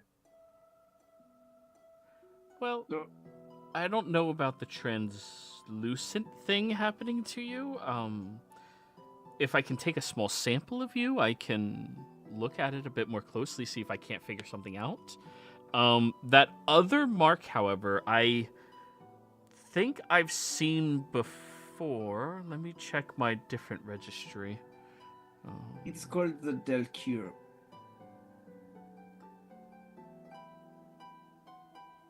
Let me roll, Have see if she I heard actually of- knows what that is. And do I know? Are you proficient in history and arcana? Arcana, I am. History, no. You need both for this one. It's pretty fucking rare. Okay. Ooh, she's pretty smart, but no, she won't know what that is. Dalkir, like those old stories of those, like otherworldly creatures? Yes. Okay. Tips the head. Well, I mean, I know the fairy tales, but I thought those were all myths. Not myths, I'm afraid. Oh. She will allow any samples to be taken, even if it means, like, slicing off some of her skin. She can heal it. She'll suffer the pain Yeah, just she- to get some answers. It's mostly like shaving off the dead skin on you that was like beginning to solidify anyway, so you're going to be healing that up anyways. She will take samples of it. Okay, well, I'll look into this. Of course, you're going to have to pay a fee to have me allocate time towards this. Well, let me just. That is not specifically what we are here for, to get you to cure it. You see, I have already devised a method of treatment that I think will hopefully might quite possibly work. Oh, okay. And I am wondering if perhaps you would have any academic interest in assisting with the procedure. I'm sorry, but I'm not going to sign up as an assistant to a non-guild alchemist. Well, to put it like that, let's say if you were to do so, I mean, it would be considered your discovery, right? I'm curious to know what your theory is here. All right, so we have heard of these magical salts, or salt with special qualities from up in the mountains here, yes? Sure. The My Titan salt? Right. My idea is essentially we use these salts to create an ointment that will dry the skin, hopefully drawing out as much of the affliction as possible, while simultaneously doing a blood transfusion, draining out the bad blood and infusing new blood from a fresh, non-afflicted person. And I am quite sure these will well, this is of course the gist of it. There are many details to work out still, but I am fairly sure it should be helpful. It might even be used perhaps in a separate, slightly different manner to also cure the Dalkir disease, curse, affliction. So you are telling me that you plan on using the most dangerous salt there is to deliberately dry out an individual to the point where you evaporate their blood from their body, but without killing them, while simultaneously giving them a transfusion from a willing subject Yes. whom has enough blood that matches the quality of blood necessary in order to do this with the individual that you are transfusing. Yes. So, of course, the salts are not for drying out the blood. It is merely to dry the disease completely from the skin so that it does not reinfect the newly introduced blood.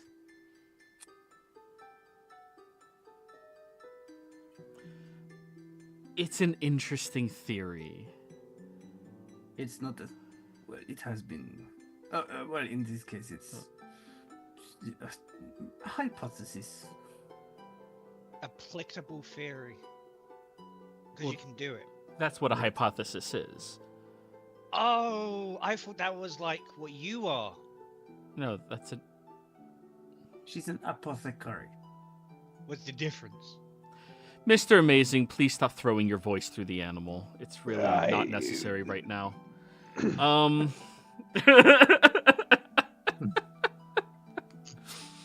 Sorry, it's people know you and you Yep. little goofy. As interesting as this all sounds, and I do wish you the best with this, I don't think this is something that is feasible. I mean, that amount of attention and work would take a group of 12 people to manage. You would have to have at least 3 alchemists on hand, 4 doctors on hand, any number of assistants as well, and you would need at least 6 individuals to transfuse from without killing any of the other willing subjects. As I said, the details still need to be completely worked out, but in theory, the method should work. We might not need that many people. Do you have an identification method for righteous blood? Not as of this moment right here. Okay, do you have an active control substance to allow you to handle the salt without damaging yourself in the process?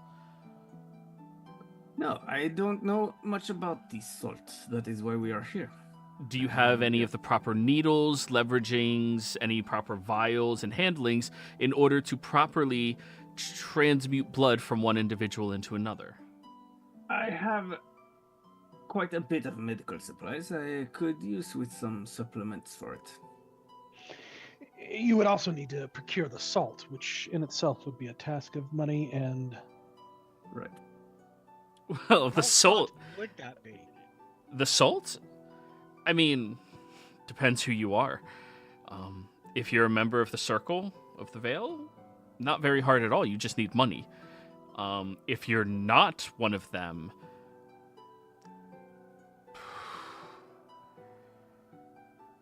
that's dangerous.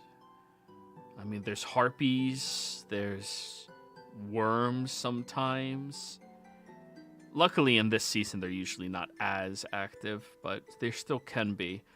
And then there's, of course, the creatures that reside up there where you have to harvest them. I mean, they send groups of 20 up there, and usually there's 2 to 3 casualties per trip, but that's the only job they do for the entire year.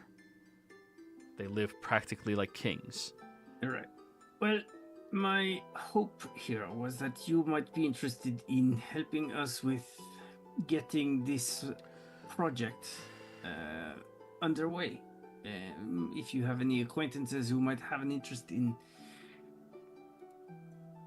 participating, I think we could make some great strides in terms of knowledge and development here. Mr. Amazing, are these your friends? travelers. I'm their guide. Oh, okay. Well, then easy enough. You pay me 15 gold. I will pass your name and objective over to the Circle of the Veil with my contacts there, and we'll see if any of them are curious in helping you. I'll be able to send it over to whatever inn you're staying at. I'm gonna. I'm sorry. Flittish will just pay that 15. Right, wonderful. I'm going to whisper to Ada. You should leverage your new last name, as this is the place where the head church is. Well, you can say that this is from. Let me just find the actual right surnames, so I don't get. Damn, you forgot your Tyler husband's looks name at you, already. Damn. Yeah. Aramond. No. Or Kaif. Is that his last name? Kaif. Yeah, it's Kaif. Yeah. It's Lady Kaif. Oh, you're married to who?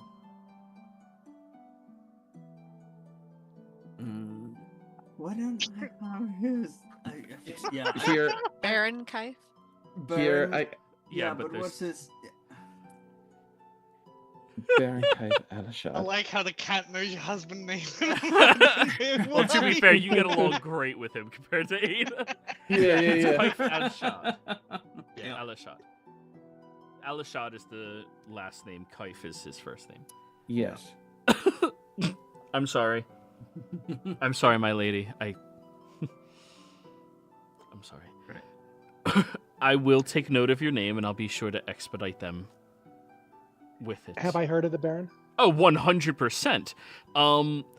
The High Clerist of Polvar and of Ket is his father. Mm-hmm. The High Clerist. I will once again, as she's saying this, earlier it was Devereaux, and then now she's saying the Baron, I will just... You should probably reintroduce. I'm Yeah. getting. I am getting used to the new name. Of course. And now that I see your ring of note, that points out very well. I apologize, my lady. No, it's no problem. Mr. Amazing shakes his head as now the ring and the kind of like, okay. Yeah. You actually may roll me a history check to see what else about the Baron you know. That maybe they Perfect. don't, since you actually know of this territory and gossip. I am going to use my human advantage. Let's go. Oh, actually, I roll that after, but it doesn't matter. I'll just use it. Okay, here we go. History. Histoire. 16. All right. So the most crude way I can put this is he is a fuckboy who fucks boys. He is always trying to go to different taverns, get with adventurers. The more powerful an individual, the more likely he is to try to, get with them. Of course, he still resides over his titling and lands, and as a high noble, he has to marry in order to be able to have offspring. It is to carry on the lineage. What he does in his free time is his business outside of that, though he is noted coming to this territory in a disguise. It's not a very good one at all, and everybody knows who he is. In order to try to seduce higher-ups within the church under his father's rule. Perfect. Yeah. By any chance, if my lady here does wish to register with the Alchemist Guild, what would she need to do to get such done? Well, you would need an alchemist to be able to sponsor you and then give you a testing for it. And that usually takes about 2 to 3 weeks. And, well, currently I have a pile of different names that I'm supposed to test. Understandable. Yeah.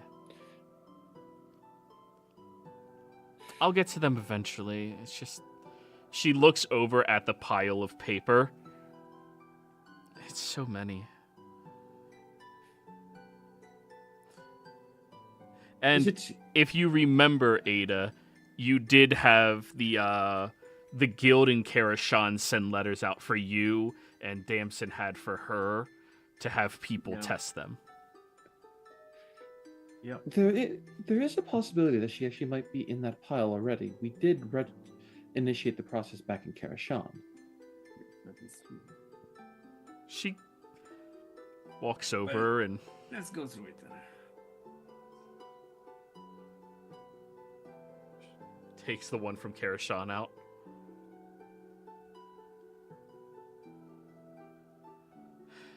Well, I was planning on reading these tonight as it just arrived this morning. Yes. Insight. Go for it. I'm joking. Yeah. yeah, Yeah, I'm not. yeah. As she picks it up and wipes the dust away. Because if I remember correctly, I did the calligraphers, right? Yeah, you did Yeah. calligraphers and Ada did alchemists. But yeah, she I will be devising a test for you that'll be suitable for you, my lady. Perhaps tomorrow evening I can test you. Sure. That is good. Of course, and sorry for all the confusion. I didn't know whom you were. No, of course, I suppose not everyone is afforded equal respect. Might I suggest that also in the future, Ada and Flittish, none of your business, and Damson, be careful who you tread upon while you're in Polvar. Understand. Is there any representatives of the Calligraphers Guild in town? Calligraphers? No, that would be up in Yurn. In Yurn? Yeah. The outpost up there. There's only one master calligrapher, and they work for the military. Thank you very much. If I do remember reading the maps correctly, that would be up on the way towards the mountains, yes? That would be a path, but you would have to go through a super uber religious outpost full of cleric soldiers and paladins. Or you could take the road less traveled, which has less them. It depends. Do you want to deal with yetis, or do you want to deal with priests? Which is... You could see her like shaking her head like... You're the navigator, after all. Well, Cat is. Yeah. Have I heard anything on Yetis? Like, at No, all? that was an out-of-character thing, like yetis and like yeah. you don't know Yeah, what yeah. dangers are up there because you come from the fucking desert. If you were in Yeah, a it's like- desert, you would know so many things. You hear Yeah, a buzzard sound, don't look up, look down because something's burrowing and is going to kill you. It's... Yeah. Unfortunately, I'd have to say the more well-traveled path would probably be safer, as much as it pains me to say that. And I will get a carrier immediately to send a note over to the circle for you on your behalf. Thank you ever so much. Yeah. Is there any place that we might also be able to look up research on the ice worms? I believe I know a place that you could go, yes. Tomorrow. Wonderful. All right. Just preparing options. Good luck. See you tomorrow night, my lady. Yes. Well, I suppose. Should I bring Flittish along for that, or will it be necessary? You can bring your friends if you want to. That's fine. The test does have to be conducted with nobody else influencing it. Just the two of us. Sure. Yeah. Well, I guess I will see you then. So, you all walk back out into the frigid cold. At this point, the sun is heading down, which makes the temperature drop even more.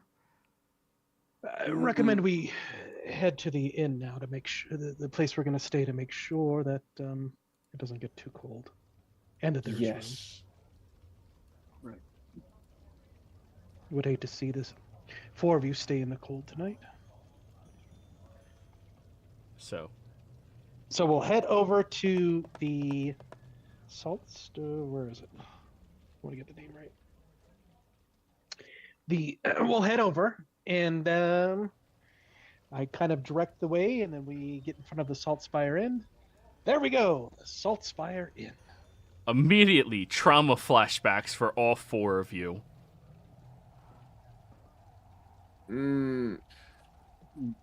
Wait, I thought the one we got teleported from was over in Lopala. You don't have a memory. You don't know what's going. Other memories. No, it was Polvar. It was always. Yeah. Was it before? Yeah. That's the location they were last seen at, and this is where you guys had it. This place, last that you knew about it, was the Boar's Head Inn. Now it seems to have been rebranded after situations. Okay. Ada freezes and just. Jesus. Do you recognize this place, Dempsey? Yeah, but it didn't go by this name from what I remember. I thought it was the Boar's Head. I seem to recall this as well.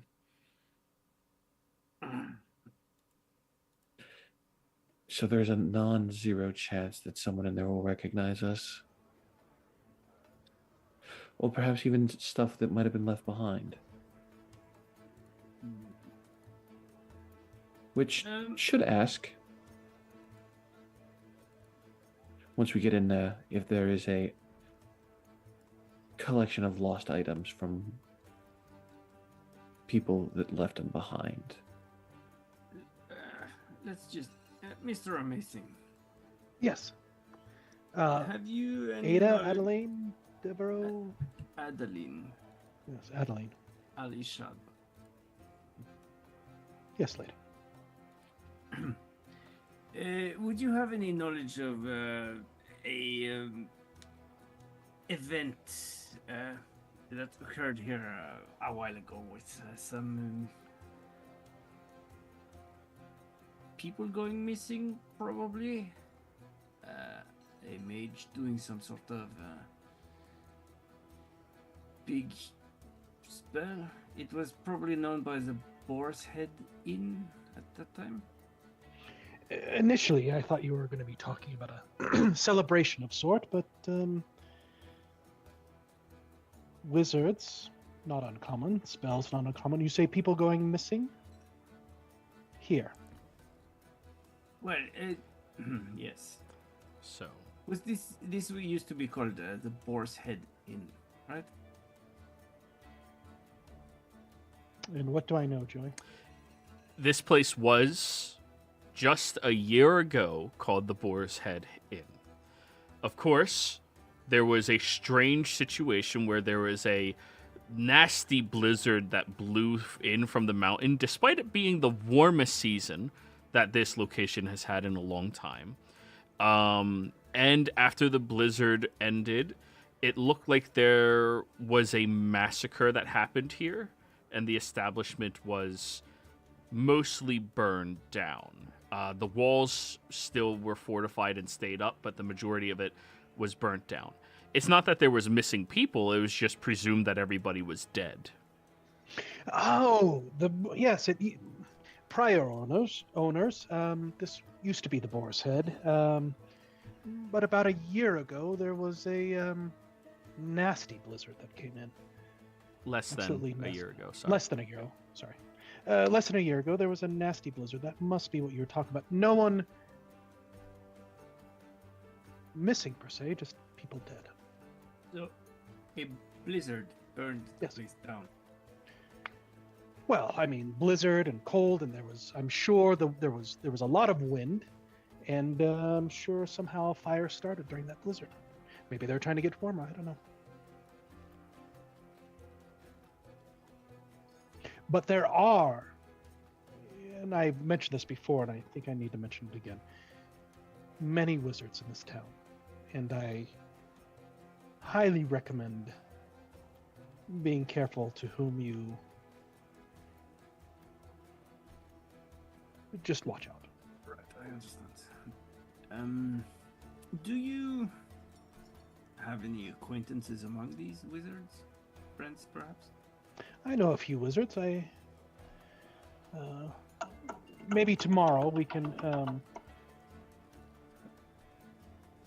Is this for your research project for Flittish, or? Not directly. It's a complicated matter, but there is a mage called Zerun that I would like to inquire a little bit about. I only know the name and general description. Yes, I've heard of the name. You have? Friend of yours, or the name? You'll hear it occasionally and throughout the town. But is this a friend of yours, or? It's a bit difficult to ascertain, but most probably not. An acquaintance then, someone that. Sure. What can you tell me about this? I mean, it seems like this is a well-known person around these parts. The name's been mentioned here and there. Perhaps after we get some warmth and some food and some sleep. Right. Yes, let's not stand out in the cold. Let's head in. And as we're walking in, and I'm saying to Damson, that is a great idea. You hear, how many people are inside? Good 14, 15. As I'm talking to Damson, that's a great idea. You hear, it's Mr. Amazing, a toast! From somewhere in the room. Some people turn around, hey! I'm gonna pull my head up, my hood up. Just pull my hood up before entering, just covering my hair a bit. Yeah, as we are, like, I want to, like, and everyone's distracted by Mr. Amazing, I want to lean over to Ada, like, I thought the information we got in EXANDRIA that it was the wee trot back in La Pola, not here, based on the bar description. Maybe they were wrong back there. They did say he was spotted in Polvar. Yes, but I mean the bar from the beginning, before the first member we have of being in that bar. I thought it was the wee trot in La Pola, but they could have been wrong with the description.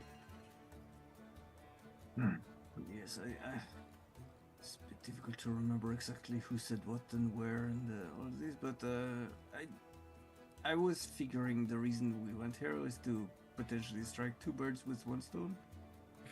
Yes. Yes. Well, let's stay on our toes then and not divulge that much more information. I suppose we Agreed.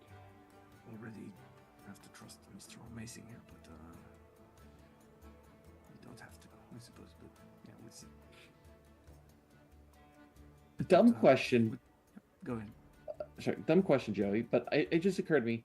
Does Mr. Amazing's facial hair match the mage's? Well, as you remember, Zerun had a full beard, goatee. The other one did not. The elf that you just saw did not. However, Mr. Amazing is well trimmed and groomed with a beard. It's not uncommon that men care about their hygiene and appearance. Okay. Especially when they're apparently performers for kids. I just had a weird sensation of, is that the same facial hair? Is he just in like a disguise with like using like an illusion to change his skin color? We'll have to wait till nighttime. See what happens. Mm. That's how I get myself in trouble all the time. But yes, we'll enter into the bar, and I'm just looking around it. Like, there's nothing left of that original memory in this bar, is there? Other than, like, the wall? interior is completely different. The walls, the outside, the same.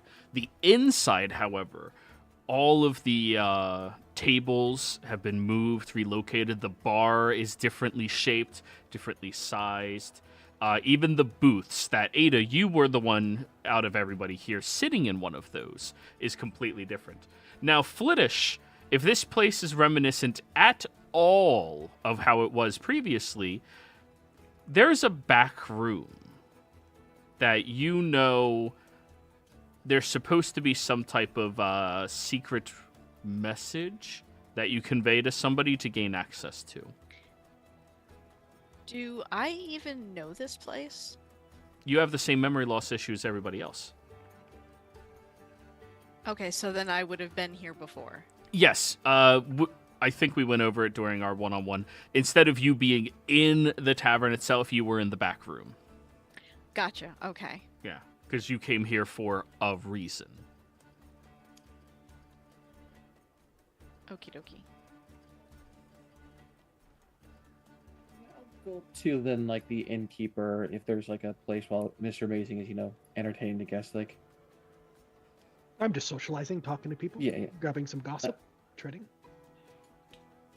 Excuse me, we're looking for some rooms for the night. Well, you're in luck. We got a few of them left. How many? How many do you have available? 7. 7. So it's Cat, Damson, and Flair should share one. Ada's probably want her own. I'd say 3 rooms.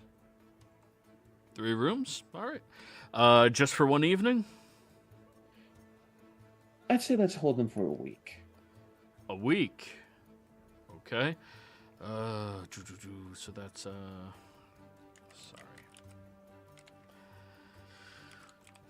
2 times 7. That'll be 8 gold and 5 silver for the week. Can we make it an even 8 gold? Can I try and do a persuasion for that? Sure. 23. Fine, but you're cleaning your own linens if you need that. Understandable. I I pay will for my pay own room. Yeah. You paying for She your ain't own? cleaning Okay. shit. It's worth the convenience. Also, I would like to pay, a little bit extra if it's I mean, I'm more than happy to take more money. on the condition that I get to keep my chickens in the room as well. Sure. For the week, being a hostel to how many chickens? 2 chickens. They're guard chickens. Emotional support chicken. Yeah, all right, fine. Listen, their job is to cock block. Give me another. Give me another 2 silver. Sure. Just guard chickens. So, Someone opens the door. Pop, pop, pop. That's the alarm chickens. You tie it to the door so when it opens, and just Yeah. screams. Freaking love it. At some point at the night, I'll get a room as well. Oh, that was in 3 for. Yeah. I would have handed key over to you since you are going to be our guide up to the mountain should we go that route. Oh, I miscounted people. 1. Okay. Yeah, Cat, Damson, and Flittish are just sharing a room. It's common that people share rooms and don't expect to have their own personal quarters unless they're snooty. Yep. Noble. Yes. I do have a question. Like, as we're going up to the rooms, do any of them at all, like, are even the doors new? The doors are completely new. The building's foundation is the same. The walls are the same. The doors look new. The halls look completely redone with refurbished wood. The size of the rooms are all different as well. Okay.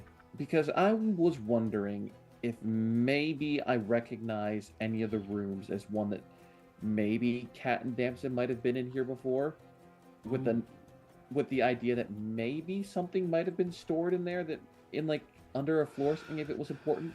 Insight check. I'll use session. Let's do this. 15. There's one room that looks like it was probably the room that you and Kat stayed in. It's the one all the way at the end connected to the wall that goes outside furthest away from the chimney. Is it occupied at the moment? Or Or is it one of the free ones? It's one of the free ones because it is the coldest room in the entire establishment. You're the furthest away from the chimney. You're connected to the outside wall.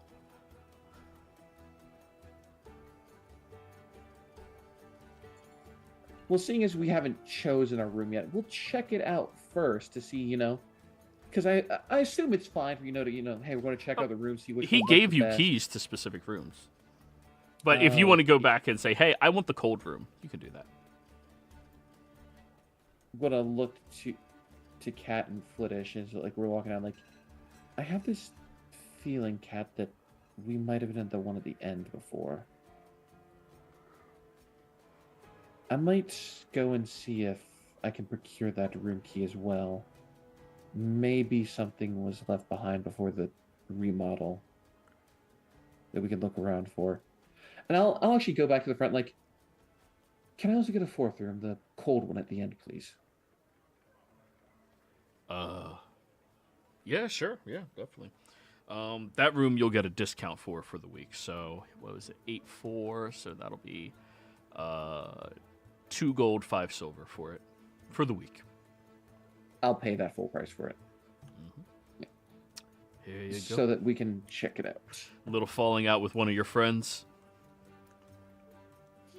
Sometimes you need to have that room for when someone's misbehaving. You know what? Fine. You spend your money however you want. I'll hand you the key. And I'll head back to Kat and Flittish and head towards that room to open it up and just trying to look around in it. So, as you open the door, venturing inside, you see the lovely back walls that are still marked with a little bit of burn marks on them as it hasn't been fully restored. The nice, very thick bed with the very thick blanket over top of it. Wool blanket, so it's not going to be cozy, but you know what? It'll get the job done. As you look at that, you start looking around, and you start to be reminiscent of this location, recalling it a little bit more.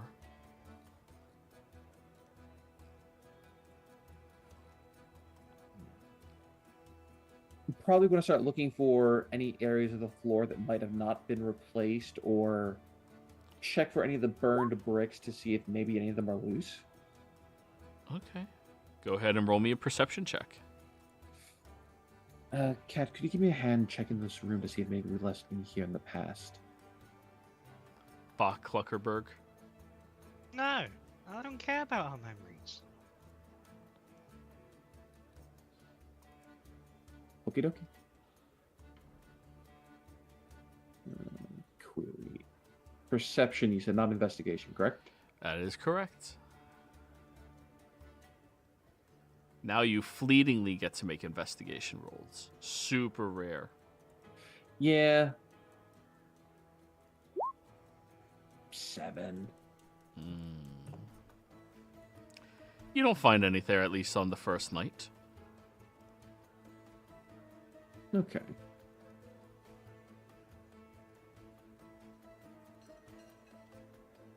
Flittish is going to wander towards where she recalls that back room being. So, you head over to the side of the bar, which is pushed out much further over in that direction. You know that there was a booth that you would have to sneak behind the very small area behind it, and it had a false wall that you would push, step through, and it would close behind you. But in order to get it to be unlocked, you had to talk to the barkeep. Roll me a history check, Flittish.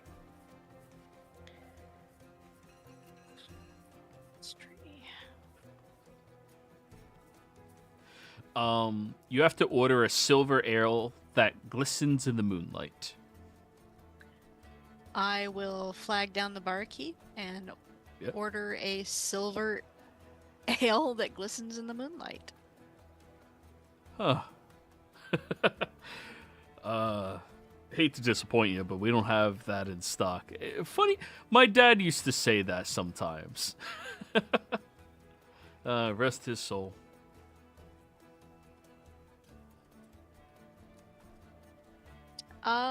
Okay. Sorry to waste your time. Oh, do you want a different drink? Not at this time. Maybe later. Thank you. Yeah, no problem, no problem. This seems to be a completely different staff than it was previously.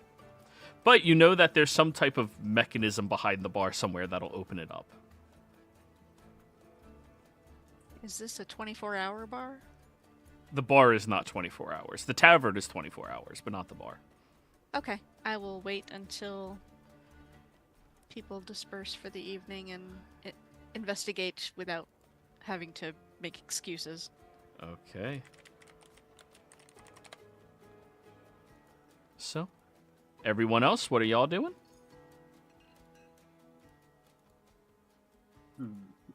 Ada will just be relaxing in her room by herself for a little bit, trying to get her head cleared. And also thinking about the procedure and the details of it in regards to Flittish's treatment. So yeah, just charring for a little bit. Alrighty. You Yeah? Sorry, go ahead. Go with it. Sorry, I didn't mean to interrupt. You're good. You contemplate all of the minute details, and that other alchemist did bring up some good, sturdy reasons and things that you hadn't fully figured out yet. Started pointing you in the direction, despite her not wanting to help, actually helping quite a bit. And yeah, noting all this down. I've got a book that serves as like a journal, as well as a medical recipe thing. Very good. What were you saying, Damson? Can I use the wand to detect magic to see if that flyer was magical at all? If it leaves any lingering magical traces? If what was magical at all? The burn marks from the fire. Because I don't know if maybe there would be some remnants of if it was a magical fire. Okay, I like it. Go ahead and you cast the spell and roll me another perception check, this time with advantage. Okie dokie. 18. When you move through, you find kind of stuck into one of the floorboards in the main hall where everything happened. There's a little bit of bat guano. And you know that is a component of, well, one of the most popular wizarding spells there is, Fireball. Mm-hmm. Because she could cast it herself. Yeah, well, you don't do it their way, but yeah. They have to use bat shit to cast the spell. I just make it happen. Exactly. Huh. Interesting. So it looks like it might have been a cover-up. I'll see if, where is Ada and relative? Is she right now in her room or out in, the main bar?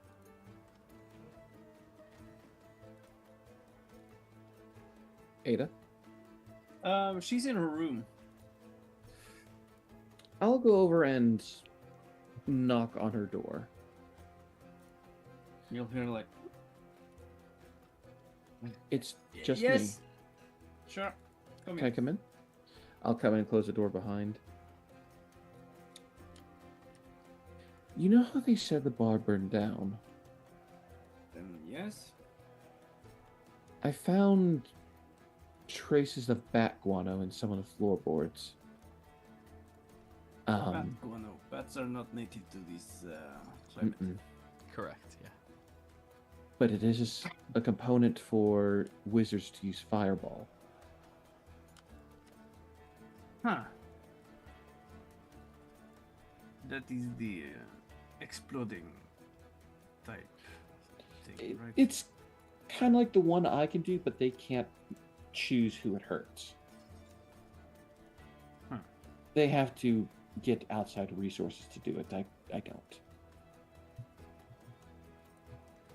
But that also does mean that a wizard was involved in burning down the bar, or perhaps to hide something.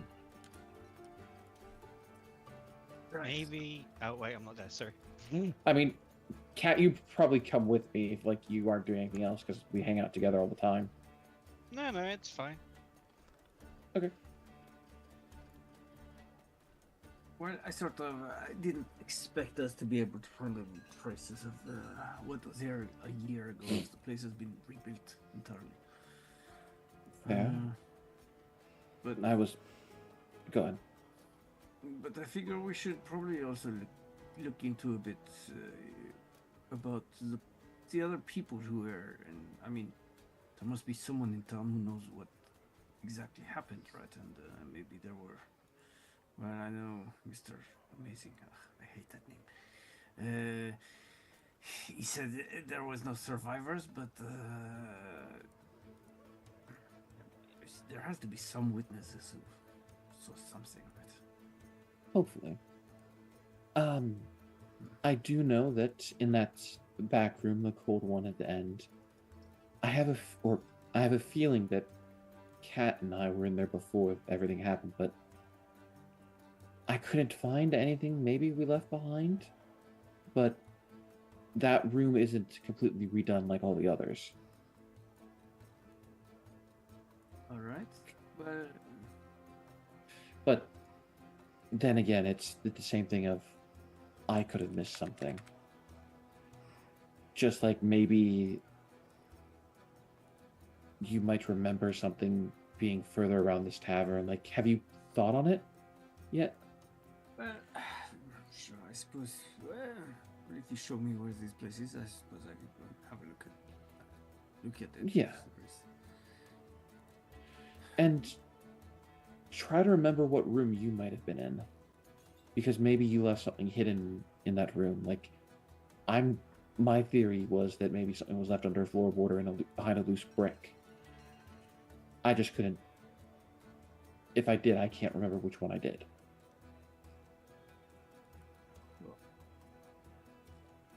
No. Yeah, let me think on it. Can't say I remember exactly which room I had, or even if I had a room here. Well, given your status, maybe you would have gone. If you're trying to lay low, you probably would have either done one closer towards the end, or if you were leveraging your status, one of the bigger ones. But because for some reason, I was thinking the Cat and I was going to be one near the exit in case something went wrong. If you want to come back with me and maybe see if I missed something. I've purchased that room as a spare one, just in case. All right. Well, sure, I can come with you. I'll lead Ada back to that cold room.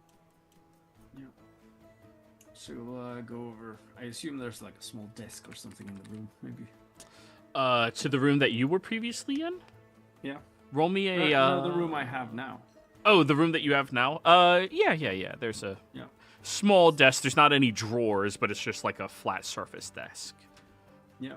So Damson might be able to spot like when Ada goes over to pick up her journaling, and there's some like diagrams and various notes there. She's obviously been working on. She picks it up and follows after.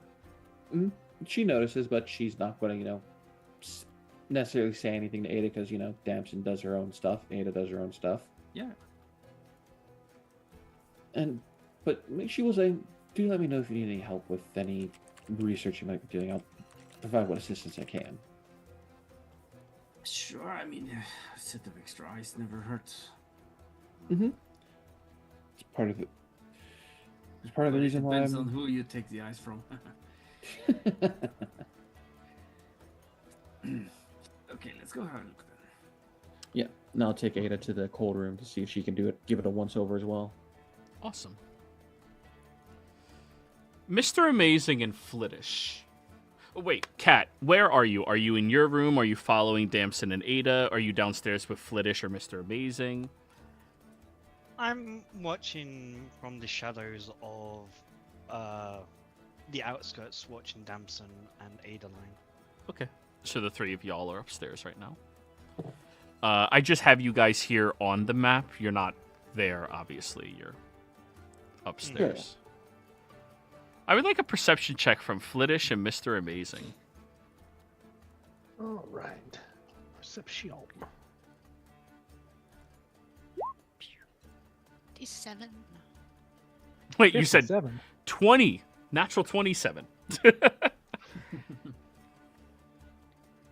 Alrighty. 15. I'll take off. That's not supposed to be on advantage. So, Flittish, as you're sitting at the bar waiting for it to get closed up, you see many of the people have already started to wind down a little bit. Mr. Amazing is still talking with a few individuals, and you feel the chill of the door behind you open up for too long, which tells you more than one person just walked in. And when you look back there, you see a red-robed individual with two large armor-clad men walking inside. So this one goes here, and the other will put themselves over there. I will simply observe for now. The wizard wiggles their finger. Yeah, Mr. Amazing? I'm reloading the map because I don't see anything on there. Oh, I probably didn't give you vision yet. That's why. Any amount of night vision? 150. Dark. Ah, so nice. Well, hey, high five. Hey. Yeah, I wisened up with this troop. Why is it not? At least now you'll be There able you to go. see the same stuff I can see now. Now you see? Exactly. Yep, now I can see. Okay. Mr. Amazing, you weren't aware of them as they entered in, but you are aware of them when they move over to the bar. Flittish, you see the robe one, completely ignoring everybody else in here, just looks at the shopkeep. Come here. Shopkeep just nervously walks over to them, and they pull out a piece of paper. Mr. Amazing, you don't really get a good look at what is on there, but it's some type of drawing. Flittish, the drawing that they have is of Ada. Has this person entered in today? Why, what's going on? You don't ask us questions. Did this person enter in today? He just Can I do nods. something real quick? Sure. As he's nodding, Flittish hears a little whisper of my voice right behind her, just in her area. Don't say anything.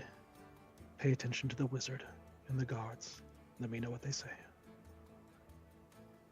Minor illusion, just whispered right for her ear. Is that something that I can respond to? Or It's just a whisper right Okay. behind you, as if I'm standing right behind you and whispering in your ear. okay, so He's don't clearly sitting say across the anything room. then. Yeah. Yeah. The barkeep just nods his head. And Flittish, you did see the picture. It was a rough but quick sketch of Ada. And where are they? Upstairs. Room 3. Good. Should we evacuate? I don't know. They just turn and start walking away.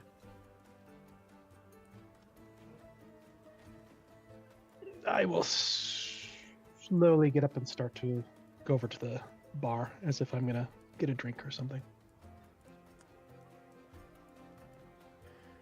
What did they say? They had a picture of Ada. They're looking for her. We have to get her out of here now. Who are they? Later, we don't have time. Noted. The two of you take note that the red-robed circle member sits down at this table, their backs towards the crowd, just looking up the stairs, as they wave their hand, and you see a flask appears that they start sipping out of, and the guards seem to be heading upstairs right now. It's a Do you good thing I have pulled Ada to the back room. Yeah. Do you have any way to get to her? Going up the stairs? No. We need to get her out of here without other people knowing. All right, well, let's go up the stairs and take it from there. Pretend that we're together. We're going up to our room. Perfect. And we'll start heading over towards the stairs. Flittish will take his arm and act like she's very taken with him. Oh, you are too kind. So pretty. So intelligent. Flatterer. So it's, wow, you're pretty and smart too. Like I'm sorry. Shit I said in middle school. But anyways, one of you helping the other, deception or performance. It is not my forte. I will help. Okay. Let me pull my character sheet here. I don't know. Oh, it's because I reloaded this. That's why it's not on there anymore.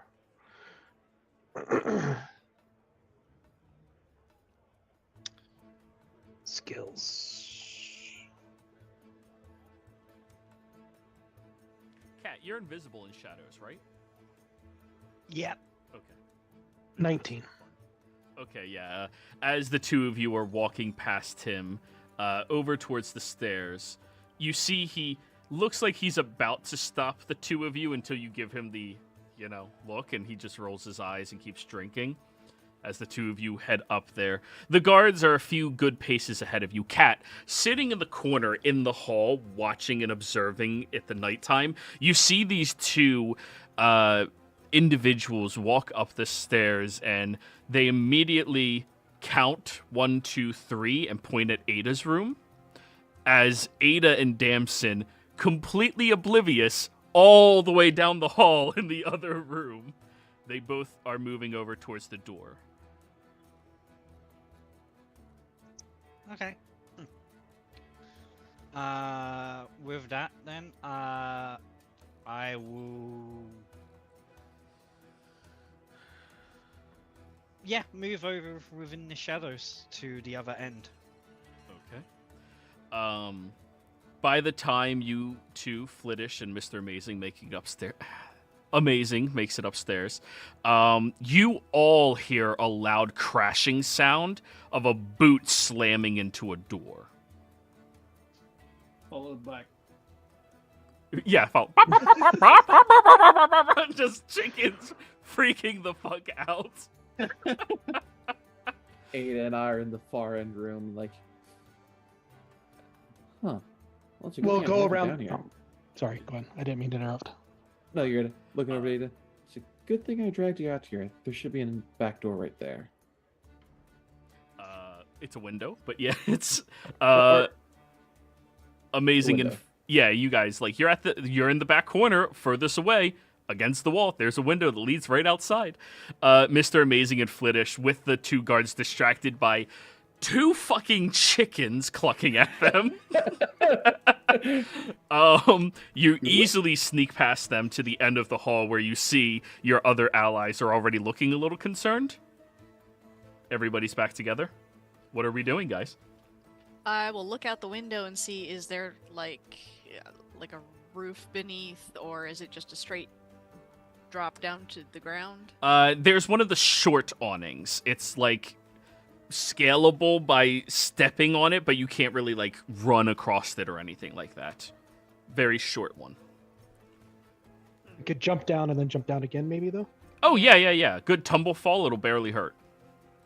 Barely heard. Famous We need last to- words. We need to get Lady Ada out of here now. I had a feeling. People are looking for her. Open up the window. Ladies first. It's cold. let's go there. All right, stealth checks, everybody.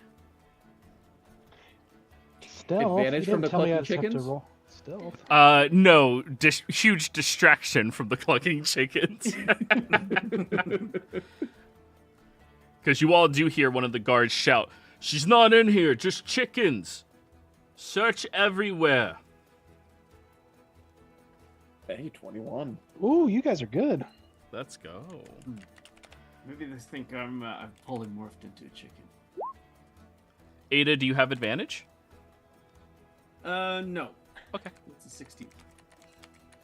Cat, you do have advantage because you're invisible. No. All right, we're missing one person. Actually, I'm gonna use Give me a reroll. yeah, I'll use my reroll. Okay. Just so you guys know, before you said you were going to do that, the total was 69. Nice. Nice, I like that. Nice. But That's I'm an gonna- auto That's an auto success, right? I was tempted. Not going to lie. I was tempted. There we go, 19. All right, that's 80. Also, funny how we said it at the same time, Elborn. Yeah, 16. So as all of you step out onto the windowsill, Ada being the Damson being the sneakiest out of all of you. You each look down at the slope as you scurry your way, and Damson, you close the window, closing the curtains on the inside and then the window itself before escaping. You all have to leap off of this, or you can try to scale around the perimeter. Since you're opposite of where the hearth is, that would place all of you outside over here. Is there snow on the ground? A little dusting, nothing to cushion the fall. It's only about a 10-foot I throw drop. myself down there thinking there's a lot. I will take the full damage for the hilarity. Max damage.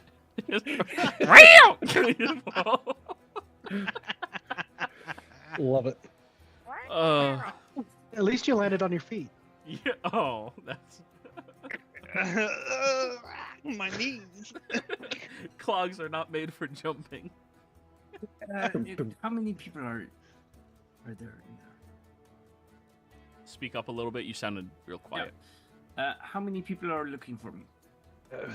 3 there, but there are sure to be more. Let's talk soon. Let's go. Where? Where are we going? Character. Where would I take you? If we have the drop on them now, we can take them out. No. No, not Yes, an option. absolutely is. We just If have you want handcuff to their die hand. tonight, you do. If you want to live till tomorrow, you don't. No, I think we've got this. There's only 3 of them, right? We tried to take one hostage, try to find out what he knows. Why they are looking for me? Let's I have see. an idea,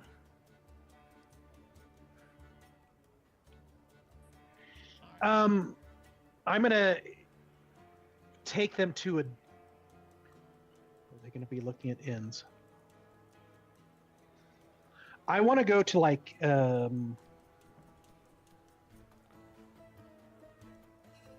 there's 9,000 people here. I want to try to find a hostel, Okay. like a cheap area of town. Yeah.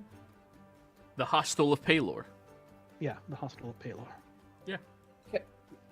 Can I, since I had a feeling that I'd been in that room before for like a quick escape, can I try to press my memory to a place that we would have gone to if we had to run out of town quickly? There's not really anything that would spark from that. You guys Okay. didn't come here running, you came here. Yeah. Okay, that's fair. Yeah.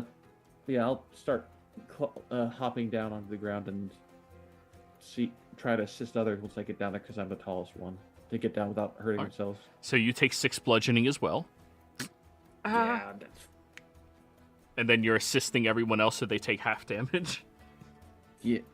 You're helping them get down, yeah. Huh? Shouldn't we roll separately for that? No, you always roll 1 and then it's everything. Alright, fine. Cat is the only one taking this. This is for Damson. 4. This is for Ada. Half of 3 down to 1. This is for Flittish. 3 half down to 1. And then this is for Mr. Amazing. 3 down to 1. Damn. 333. it couldn't have gotten worse. Like, it's so yes. Well, as you guys are trying to decide what direction you're wanting to go, I think this is a good stopping point for the session. When we come back next week, we'll see if you guys flee or if you try to fight one of the Red Robe Circle members and 2 of their guards. We'll be back.